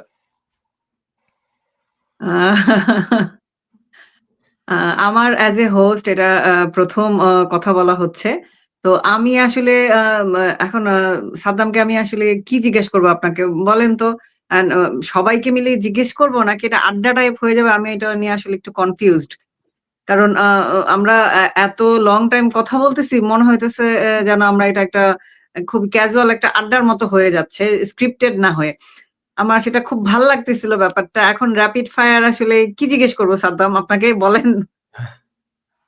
যে কোনো কিছু জিজ্ঞেস করে দিতে পারেন, যেটা আমরা আড্ডা আমি ছলে বেটার করছি। প্রেফার করি আমরা আমাদের যে অন্তর আমাদের সাথে আছেন, তারপর সাকিব আমাদের সাথে আছেন, রাশা, অদ্দিকা, আপনারা হ্যাঁ নাতে বা ১-২ ওয়ার্ডে অ্যান্সার দেয়া যায় এরকম কোয়েশ্চেন আমাদের সাদ্দামকে আপনারা ১-২টা করে ফেলেন। ছটপট যেটা আপনাদের মনে হচ্ছে যে আপনাদের জানা দরকার। এই আলোচনার মাধ্যমে যেসব কথা বলার প্রেক্ষিতেই তো কথার পিঠেই তো কথা আসে। তো আপনাদের মনে হচ্ছে যে ইনস্ট্যান্ট এই প্রশ্নটা আমার মাথায় আসছে, আমি একটু সাদ্দাম ভাইয়ের কাছ থেকে জেনে নেই। এভাবে আপনাদের সবার যা জানার ইচ্ছা করা একটু জেনে নেই আমরা সবাই। আমার মাথায় কিছু আসলে আমিও জেনে নিব। জি, কাকে দিয়ে আসসালামু শুরু করব? আলাইকুম। জি, আমি বলতে চাই আহ সাদ্দাম ভাইয়া, আচ্ছা ঠিক আছে। আপনি এটা একটা ফানি কোয়েশ্চেন, বাট আপনি মাইন্ড করেন না, লাইক এটা আমার আর কি করতে ইচ্ছা হইতেছে। সো কোয়েশ্চেন হইল, Messi versus Ronaldo, who is the greatest of all time? এটা আসলে খুবই কঠিন একটি প্রশ্ন, উত্তর দেওয়া খুবই মুশকিল। দুজনই আমার খুবই প্রিয় খেলোয়াড়। বিশেষ করে আমি রোনালদোকে বেশি পছন্দ করি, এটা ব্যক্তিগত পছন্দের জায়গা থেকে। বিশেষ করে তার কমিটমেন্ট, দীর্ঘ সময় ধরে পারফর্ম করা, যেকোনো চ্যালেঞ্জ মোকাবেলা করা, যেকোনো পরিস্থিতি, এবং এই যে ডেডিকেশনটা আছে এটা, এবং ফুটবলের দক্ষতার ক্ষেত্রে বিশেষ করে তার হেডিং ক্যাপাসিটি, তার স্কোরিং ক্যাপাসিটি এবং তার ফাইটিং ক্যাপাসিটি, যে স্পিডটা আছে, এটা আমাকে মুগ্ধ করে। আর মেসির ক্ষেত্রে যেটা হয়েছে, মেসির অবিশ্বাস্য ধরনের একজন শৈল্পিক, নান্দনিক খেলোয়াড়, সমস্ত কিছু অর্জন করেছে। তো যে কারণে এটা আসলে একেবারে উত্তর দেওয়া খুবই কঠিন। দুজনে আমার প্রিয়, তবে ব্যক্তিগত পছন্দ আমার অবশ্যই ক্রিস্টিয়ানো রোনালদো। আচ্ছা, নেক্সট কে কোয়েশ্চেন করবে আমরা একটু দেখি। আমার কাছে কিছু কিছু প্রশ্ন আছে, এগুলো জেনজিদের তরফ থেকেই আছে। তারা আমাদের কাছে পাঠিয়েছিল, আমরা চেয়েছিলাম তাদের কাছে প্রশ্ন, তারা কি জানতে চায় সাদ্দাম ভাইয়ের কাছে। এক কথায় উত্তর। সাদ্দাম ভাই, আমি তাহলে শুরু করি, আশা করি আপনি একটু সংক্ষেপে উত্তরগুলো দিবেন। আচ্ছা, প্রথম যে প্রশ্নটা আমরা পেয়েছিলাম সেটা হচ্ছে, আত্মগোপনে থেকে রাজনৈতিক কার্যক্রম চালাতে হচ্ছে আপনাকে, কেমন লাগছে? সময় কেমন কাটছে? এই সময় অবশ্যই আমরা প্রস্তুত ছিলাম না, কারণ আমরা রাজনীতি করি। তো স্বাভাবিকভাবে জেল, জুলুম, কারাগার, বাংলাদেশের রাজনৈতিক বাস্তবতা, সেসব করার জন্য আমরা মানসিকভাবে প্রস্তুত নেই। ছাত্রলীগের কর্মীরা সেটাই করে। তো অবশ্যই এটা আমাদের জন্য নতুন অভিজ্ঞতা। এই নতুন অভিজ্ঞতায় আমাদের কাজ করতে হচ্ছে। কর্মীরা কিন্তু আত্মগোপনে নেই, কর্মীরা প্রকাশ্যে রয়েছে, কর্মকাণ্ড পরিচালনা করছে। আমরা হয়তো এই পরিবর্তিত বাস্তবতার কারণে, নিউ নরমাল, ফ্যাসিজমের যে নিউ নরমাল বাস্তবতা বাংলাদেশে তৈরি হচ্ছে, এটির কারণে। তবে নতুন অভিজ্ঞতা মানিয়ে নেওয়ার চেষ্টা করছি, এবং কর্মীদের কাছে শিখছি আসলে ফাইটটা কিভাবে করতে হয়, লড়তে হয় কিভাবে, ঘুরে দাঁড়াতে হয় কিভাবে, এবং স্পিড ধরে রাখা যায় কিভাবে, এটা আসলে কর্মীদের কাছ থেকে শিখছি। ওকে, নেক্সট ওয়ান। পরিবার এবং বাড়িঘর ছাড়া মানবেতর জীবনযাপন করা বর্তমানে যে আওয়ামী লীগ এবং ছাত্রলীগ কর্মীরা আছেন তাদের নিয়ে আপনার মন্তব্য কি, যদি এক কথায় উত্তর দেন? ছাত্রলীগের কর্মীরা তো ঘর হারিয়েছে, বাড়ি হারিয়েছে, সার্টিফিকেট হারিয়েছে, সবকিছু হারিয়েছে। সব হারাদের দল ছাত্রলীগ আজকে সবকিছু জয় করার জন্যই কিন্তু এই মিশনে নেমেছে, এই মিশনে নেমেছে। গোটা বাংলাদেশকে ছাত্রলীগের কর্মীরা আসলে বাড়ি বানিয়েছে, সার্টিফিকেট হারিয়েছে, গোটা রাজপথকে, গোটা পৃথিবীকে আসলে তারা তাদের শিক্ষা প্রতিষ্ঠান হিসেবে মানুষের লড়াই করার সংগ্রাম যে ফলাফল সেটাকেই তারা তাদের রেজাল্ট শিট বানিয়েছে। যে কারণে ছাত্রলীগের কর্মীদেরকে স্যালুট জানাচ্ছি, সশ্রদ্ধ সালাম জানাচ্ছি, কংগ্রাচুলেট করছি, কারণ ছাত্রলীগের কর্মীরা একটা অসম্ভব রকমের গর্ব এবং ছাত্রলীগের কর্মীরা সেটা প্রত্যেক মুহূর্তে প্রমাণ করছে। ওকে, থ্যাংক ইউ। কয়েকটি প্রশ্ন হয়তো একটু বড় হয়ে যেতে পারে, বাট আমি চেষ্টা করবো আপনি শর্ট করে উত্তর দিবেন। তো নেক্সটটাতে চলে যায়, সেটা হচ্ছে মেয়েদের নিরাপত্তা নেই। এটা আমরা দেখতে পাচ্ছি বর্তমান সময়ে তারা নানা ধরনের আক্রমণ শিকার হচ্ছে। ছাত্রলীগের বার্তা কি? দেশটাকে যারা আজকে ছড়ি ঘোরাচ্ছে তারা বাংলাদেশকে পারলে অল বয়েজ ক্লাব বানিয়ে দেয় এবং ধাপে ধাপে তারা আসলে সেটাই বানানোর চেষ্টা করবে। মানে আজকে আমরা বাংলাদেশ ছাত্রলীগ, আমরা বিশেষ করে মেয়েরা, এটা তো একজন মানুষ হিসেবে তার যে অধিকার আছে, সমস্ত অধিকার, একজন ছেলে বাংলাদেশে যা অধিকার আছে মেয়েরা সমস্ত ধরনের অধিকার থাকবে। আজকে মোরাল পুলিশিং এর ঘটনা ঘটছে, মেয়েদের উপর নৈতিকতার বিভিন্ন ধরনের ছড়ি ঘোরানোর চেষ্টা করছে, ধর্মের মাধ্যমে বন্দী করে দেওয়ার চেষ্টা করা হচ্ছে। আমাদের মেয়েরা প্রধানমন্ত্রী ছিল, প্রধানমন্ত্রী নির্বাচিত হয়েছে, ভবিষ্যতে প্রধানমন্ত্রী। আমাদের মেয়েরা বিশ্ব ফুটবলে আমাদেরকে চ্যাম্পিয়ন করবে, আমাদের মেয়েরা আমাদের দেশকে নেতৃত্ব দেবে, রাজনৈতিক, অর্থনৈতিক, সামাজিক প্রত্যেকটি ক্ষেত্রে নেতৃত্ব দেবে। তা আমাদের নারীদের এই লড়াই আছে এবং আমাদের গোটা বাংলাদেশের সমস্ত মেয়েদের পাশে যারা জুলুম চালাচ্ছে তাদের বিরুদ্ধে আমরা আমাদের সংগ্রামকে এগিয়ে নিব। ওকে, ফিল্টার ছাড়া একটি প্রশ্ন, আপনাদের জীবন কি বিলাসবহুল? আমরা শুনতে পাই যারা বাইরে আছেন তারা অনেকেই বিলাসবহুল জীবনযাপন করছেন, তো হয়তোবা প্রশ্নটি সেখান থেকেই এসেছে। দেখুন, সময়ের উত্তর দিয়েছে, এর আগেও অনেক ধরনের কথাবার্তা প্রচলিত ছিল, সেসবই জবাব দিয়েছে এবং বাস্তব এই রিয়েলিটি চেক আসলে সবসময় হয়ে যায়। আমাদের জীবন অবশ্যই একটা বাস্তবতার মধ্যে আছি। আমাদের কর্মীরা অবশ্যই কখনো বিলাসবহুল জীবনযাপন করেন, কারণ বিলাসটা কি? আমাদের বিলাস হচ্ছে আদর্শ, আমাদের বিলাস হচ্ছে জনগণকে জয়ী করা, শিক্ষা প্রতিষ্ঠানে শিক্ষার্থীদের স্বার্থ রক্ষা করা। এটাই হচ্ছে আমাদের বিলাস, এটাই হচ্ছে আমাদের স্বপ্ন। অবশ্যই আমরা কিছুটা প্রিভিলেজ অবশ্যই রয়েছি, বিশেষ করে এই অবস্থানগত কারণে সেটা তো রয়েছে। তো অবস্থানগত কারণটা আমাদের একমাত্র প্রিভিলেজ বলবো, একমাত্র বিলাস বলবো। তো এর বাইরে আসলে কিছুই নেই। আমরা আসলে সবকিছুই হারিয়ে আমরা আসলে সংগ্রামটি করছি। ওকে, ভাইয়া আমার একটা কোশ্চেন ছিল, একটু করতে পারি? হ্যাঁ। আচ্ছা ভাইয়া, আপনি 3টা সেন্টেন্স আমাকে একটু ছাত্রলীগের মেইন অবজেক্টিভ গুলো একটু বলতে পারবেন প্লিজ? হ্যাঁ, আমাদের মূল অবজেক্টিভ যদি বলি সেটি হচ্ছে যে আমাদের একটা হচ্ছে যে রাজনৈতিক পলিটিক্যাল গোল, সেটা হচ্ছে ছেলেরা একটা লিবারেল ডেমোক্রেসি করবে, সেকুলার আইডিওলজি তার মধ্যে থাকবে, এই ধরনের একটা পলিটিক্যাল কমিউনিটি হিসেবে থাকবে। দ্বিতীয় বিষয় হচ্ছে ছাত্রলীগের আরেকটি গোল হচ্ছে যে আমরা শিক্ষার্থীদের শিক্ষা জীবনে যে সে হিউম্যান রিসোর্স হিসেবে আরো ডেভেলপ করবে, যে শিক্ষা লাভ করবে, লিডারশিপ ট্রেনিংটি পাবে, এটির মাধ্যমে সে রাজনীতি করুক বা না করুক ভবিষ্যতের জন্য নিজেকে প্রস্তুত করতে পারবে। তৃতীয় বিষয় হচ্ছে আমাদের যে স্বপ্ন রয়েছে, তরুণ প্রজন্মের যে স্বপ্নগুলো রয়েছে, সেই স্বপ্নগুলো আমরা আমাদের সমাজে, আমাদের ভূখণ্ডে, আমাদের জনপদে আমরা বাস্তবায়ন করবো। তরুণ প্রজন্মের সমন্বয়ের স্বপ্ন রয়েছে, অতীতে যা দেখেছে, ভবিষ্যতে যা দেখাবে, সেই আমরা সংগঠনটি খুবই ফ্লেক্সিবল, আমরা কিন্তু অ্যাডজাস্ট করে নিতে পারি, আমরা ট্রান্সফরমেটিভ একটা সংগঠন। তরুণ প্রজন্মের যে স্বপ্ন রয়েছে, ভয়েস রয়েছে, সেটা আমরা বাস্তবায়ন করতে চাই। এটাই আমরা কম বেশি 3টা গোল যদি বলতে পারি, কম দাগে এটাই বলা যায়। ওকে, আর 2টি প্রশ্ন। প্রথমটি হলো, ইউনুসকে যদি আপনি প্রশ্ন করার সুযোগ পান তাহলে কোন প্রশ্নটি করবেন প্রফেসর ইউনুসকে?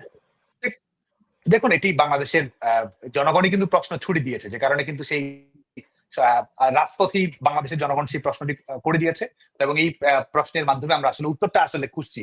এবং যে প্রশ্নটা বাংলাদেশের জনগণ ছুড়ে দিয়েছে সেই প্রশ্নটি হচ্ছে যে এই ফ্যাসিস্ট দখলদারের মতো করে রাষ্ট্র ক্ষমতায় রয়েছে, পাশ্চাত্যে বসে মানবাধিকার, গণতন্ত্রের কথা বলে, আর দেশের ভিতরে এক ধরনের ডেমোক্রেসি ফোবিয়া নিয়ে চলে, রাষ্ট্রকে ব্যবহার করছে নিজেদের এক ধরনের গ্রামীণ ইম্পেরিয়ালিজম হিসেবে গড়ে তোলার জন্য। বাংলাদেশের মানুষের স্বার্থ সিদ্ধি, সোভেরেন্টি, আমাদের ফ্রিডম সবকিছুকে ছুড়ে তুলে দিয়েছে, যে কারণে আমরা আসলে উত্তর খুঁজছি, প্রশ্ন নয়, প্রশ্ন যা করার জনগণ করে ফেলেছে, আমরা উত্তর খুঁজছি এবং এই জবাব এই দখলদার ইউনুসকে বাংলাদেশের মানুষের কাছে দিতে হবে। বাংলাদেশের মানুষ এখন জবাব আদায় করতে চাচ্ছে, আমরা জবাব আদায় করেই ছাড়বো।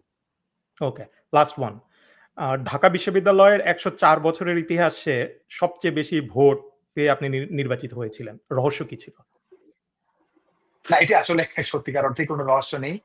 আমি আসলে নির্বাচনকে কেন্দ্র করি, যেমন আমাকে নিয়ে তো নানা ধরনের কনস্ট্রাকটিভ ক্রিটিসিজম আছে, প্রচারণা আছে, পক্ষে বিপক্ষে কথাবার্তা আছে।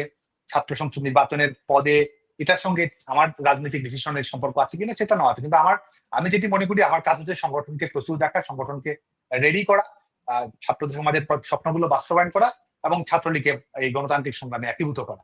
তা আমরা সেই কাজটাই করছি। 2019 সালে যখন ছাত্র সংসদ নির্বাচন অনুষ্ঠিত হয়েছে, আমরা চেষ্টা করেছি আমাদের সংগঠন ব্যানার পারফর্ম করবে, যে কারণে কিন্তু আমাদের পুরো প্যানেল বিজয়ী হয়েছে, হল সংসদগুলোতে প্যানেল বিজয়ী হয়েছে। আমি সেটাতেই ফোকাস করেছি। আর নির্বাচনকে কেন্দ্র করে আমি কোনো ধরনের ব্যক্তিগত ক্যাম্পেইন করিনি, একেবারেই ক্যাম্পেইন করি ছিল না। ভোটও কখনো সত্যিকার ভোটও আমি কখনো চাইনি। আমার মনে আছে যে অনেক মেয়েরা আমাদের প্রশ্ন করেছে, আমার মনে আছে যে মেয়েদের হলে যখন আমরা গিয়েছি, আমরা আসলে এক ধরনের অবিশ্বাস্য সুন্দরভাবে আমাদের মেয়েরা কিন্তু আমাদেরকে গ্রহণ করেছে।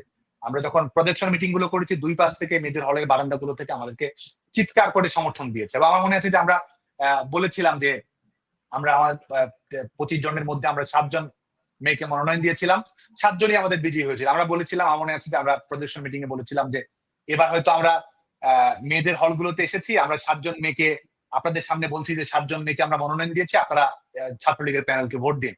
কিন্তু ভবিষ্যতে আমরা এমন বাংলাদেশ চাই যেখানে মেয়েরা আমাদের প্যানেলের সংখ্যাগরিষ্ঠ হবে, মেয়েরা আমাদের ছেলেদের হলগুলোতে যাবে, সেখানে তারা বলবে যে এবার আমরা 7 জন 8 জন 10 জন ছেলেকে মনোনয়ন দিয়েছি, আপনারা এবার প্যানেলে ভোট দিন। তো এই কারণে আমাদের এই ছাত্রলীগের অবস্থান, আমাদের শিক্ষার্থীদের সঙ্গে আন্ডারস্ট্যান্ডিং, এটার কারণে আসলে আমিও বিজয়ী হয়েছে, আমাদের প্যানেল বিজয়ী হচ্ছে। এবং রাজনীতি, স্টুডেন্ট পলিটিক্স, এটা আসলে 10 দিনের ক্যাম্পেইন, 15 দিনের ক্যাম্পেইনিং এটা আসলে না, এটা আসলে প্রত্যেক মুহূর্তে আমরা আমাদের ক্যাম্পাস জীবনের প্রত্যেকটা আমরা পরীক্ষা দিচ্ছি, ছাত্র রাজনীতি করছি। তো সেটা রিফ্লেকশন স্টুডেন্টরা ঘটায়, স্টুডেন্টরা রিপ্রেজেন্টেশন দেখতে চায়, স্টুডেন্টরা তার ড্রিমকে সিকিউর করতে চায়। তো সে কারণে ছাত্রলীগ সেটি করতে পেরেছে। ব্যক্তিগতভাবে আমার শিক্ষার্থীদের সঙ্গে সেই আন্তরিকতা সম্পর্ক ছিল, সেটির মাধ্যমে আসলে এটার চালক শিক্ষার্থীরাই আসলে এটার বাস্তবায়ন করেছে। শিক্ষার্থীরাই আসলে আমাদের ভালো ফলাফলের সত্যিকারের সিইও, যে কারণে তারাই সেটি করেছে। ওকে, থ্যাংক ইউ। সাদ্দাম ভাই একটা প্রশ্ন করতে চাই আপনাকে। হ্যাঁ, যদি প্রশ্নটি ছোট্ট হয়, এক কথায় উত্তর দিতে পারেন তাহলে। ডক্টর ইউনূসকে নিয়ে আপনার চিন্তা ভাবনা 5ই আগস্ট আগে এবং 5ই আগস্ট পরবর্তীতে কি কোনো চেঞ্জেস এসেছে কিনা? এটা হচ্ছে যে এই অনুমানগুলো কিন্তু আগে থেকেই ছিল, বিশেষ করে ডেমোক্রেসি ফোবিয়া ডক্টর ইউনূসের যেটি রয়েছে, এটা কিন্তু নতুন না। আজকে দেখুন যে 2007 সালের 111 পরবর্তী বাস্তবতায় তখন ক্ষমতা পাওয়ার জন্য ক্ষমতায় চেয়েছে। আজকে লন্ডনে গিয়ে তিনি বলছে যে বাংলাদেশের মানুষের ভোট দেওয়ার ক্যাপাসিটি নেই। নিউ ইয়র্কে গিয়ে আবার বলছে যে 50 বছর ক্ষমতায় দেখতে চায়। সে কারণে তার গণতান্ত্রিক দৃষ্টিভঙ্গি কিন্তু কখনোই ছিল না। এবং দেখুন যে বিভিন্ন পুরস্কার পেতেই পারে, পুরস্কারের কারণে আমরা অনারও করি বিভিন্ন জনকে, কিন্তু দেখুন যে আমরা গ্রামীণ ব্যাংকের পদ আটকে থাকার জন্য তার যে প্রবণতা এবং রাষ্ট্রীয় স্বার্থ বিরোধী বিভিন্ন কর্মকাণ্ডে লিপ্ত হয়, যে কারণে কিন্তু আমাদের গর্বিত হওয়ার সুযোগটা কিন্তু ক্রমান্বয়ে কমে আসছিল বাংলাদেশের তরুণ প্রজন্মের। যে কারণে কিন্তু আসলে হঠাৎ করে আমরা নতুন দেখছি সেটা না, বরং এটা নিয়ে আমরা সতর্ক করার চেষ্টা করেছি। এবং এখানে আমার কাছে মনে হয় যে শেখ হাসিনা ভবিষ্যৎকে দেখতে পাওয়া যায়, সেটার অসাধারণ একটা উদাহরণ হচ্ছে শেখ হাসিনা। তিনি যা বলেছেন তাই কিন্তু হয়েছে। লক্ষ্য কি ছিল, উদ্দেশ্য কি ছিল, মুখ কি ছিল, মুখোশ কি ছিল, সেটা কিন্তু প্রমাণিত হয়েছে এবং প্রমাণিত হয়েছে। বরং শেখ হাসিনাকে ক্ষেত্রে আমাদের একজন খুবই আইকনিক ফিগার মনে হয়, যিনি ভবিষ্যৎকে দেখতে পান। এবং যে কারণে এবং 5ই আগস্টের পরে তো অবশ্যই এটি তো একই সঙ্গে স্বীকার করতে হবে যে ক্রমান্বয়ে আরো আমাদের রিয়েলিটি চেকটা আরো বেটার হয়েছে, আরো স্ট্রং হয়েছে। আমরা আরো বুঝতে পেরেছি ক্ষমতা জবরদখল করতে পারলে মানুষের উপর কিরকম স্ট্রং রোলার চালা যায়, জনগণের উপর কি ধরনের জুলুম চালানো যায়, সেটার একটা এক্সপেরিমেন্ট সেন্টারই তো আজকে বাংলাদেশে হয়েছে। দেশটাই তো আজকে কারাগার হয়েছে। আগে দারিদ্র নিয়ে পরীক্ষা নিরীক্ষা চালিয়েছে, দারিদ্রকে জাদুঘরে পাঠানোর কথা বলে বাংলাদেশে দারিদ্রের বৃদ্ধি ঘটাচ্ছে। এখন নারীদের অধিকারের কথা বলে বাংলাদেশের নারীদেরকে আজকে সাইড লাইনে পাঠিয়ে দিচ্ছে। প্রত্যেকটা মুহূর্তে এটি আমরা দেখতে পাচ্ছি, বাংলাদেশের জনগণই দেখতে পাচ্ছে আসলে। সে কারণে আমাদের আগামী দিনের লড়াইটা আসলে আরো ইজি হয়ে গেছে আমরা যখন এই বাস্তবতাটা আমাদের সামনে দেখতে পেয়েছি। জি, আচ্ছা, আমার আর শেষ আমার আসলে প্রশ্ন ছিল ভাইয়ের কাছে। আমার একটা প্রশ্ন আছে, এটা শেষ দিয়ে তারপর আমরা আমাদের হোস্টের কাছে ফেরত যাই। সেটা হচ্ছে সাদ্দাম ভাই, এটাও আমাদের ইনবক্সে আমরা পেয়েছি আমাদের বিভিন্ন ফলোয়ারদের কাছ থেকে। সেটা হচ্ছে আমি কিছু ব্যক্তির নাম বলবো, আমি চাই আপনি একটা শব্দ, দুটো শব্দ ইউজ করে আপনি তাদেরকে বিশেষায়িত করবেন। প্রথমেই শুরু করছি, সার্জিস আলম। এটি রাজনীতি হচ্ছে যে এক বাক্যে যদি সেটা হচ্ছে যে ছোট করে, একদম ছোট করে, সার্জিস আলমকে আপনি কিভাবে বিশেষণ দিবেন কয়েকটি শব্দে? ঠিক হচ্ছে যে কয়েকটি শব্দ যদি বলি, একটা হচ্ছে সুবিধাবাদী প্রবণতা, দ্বিতীয় বিষয় হচ্ছে যে রাষ্ট্রকে ব্যবহার করে নিজের ব্যক্তিগত ফায়দা নেয়া, আর তৃতীয় বিষয় তো সর্বশেষ আমরা যে প্রত্যেক মুহূর্তে কথার পরিবর্তন করা। একসময় 22 বছরের জীবনের সেরা অর্জন ছিল শেখ হাসিনা, এটিকে যেমন প্রেমবর্তী করেছে, 5 আগস্টের পরে আমরা ভিন্ন অবস্থা দেখছি। যে আমার বঙ্গবন্ধু বলতে বলতে মুখ ফুলিয়েছে, এখন আবার 32 নম্বরে আক্রমণ করার ক্ষেত্রে, বৈধতা দেওয়ার ক্ষেত্রে নানা ধরনের তৎপরতা আমরা দেখতে পেয়েছি।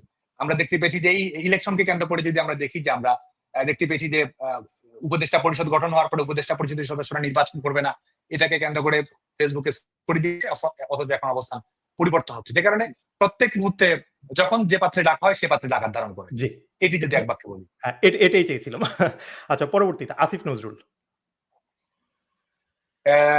এটি একটা হচ্ছে যে শিক্ষক, আমার বিভাগেরই শিক্ষক, যে কারণে আমি শিক্ষকের সেই জায়গাতে ঠিক কথা বলতে চাই। একটি হচ্ছে যে এই যা বলেছে সম্পূর্ণ বিপরীতটি আমরা প্রত্যেক মুহূর্তে আমরা দেখতে পাচ্ছি। মানবাধিকারের কথা বলছে, আজকে বাংলাদেশে মানবাধিকার লঙ্ঘিত হচ্ছে। তথ্য নিয়ে 26 লক্ষ বয়ান দিয়েছে, আজকে সেটির কোনো প্রমাণ আমরা দেখতে পাচ্ছি না। তিনি উপদেষ্টা হয়ে বসে আছেন, তার কলিগ কারাগারের মধ্যে আছে।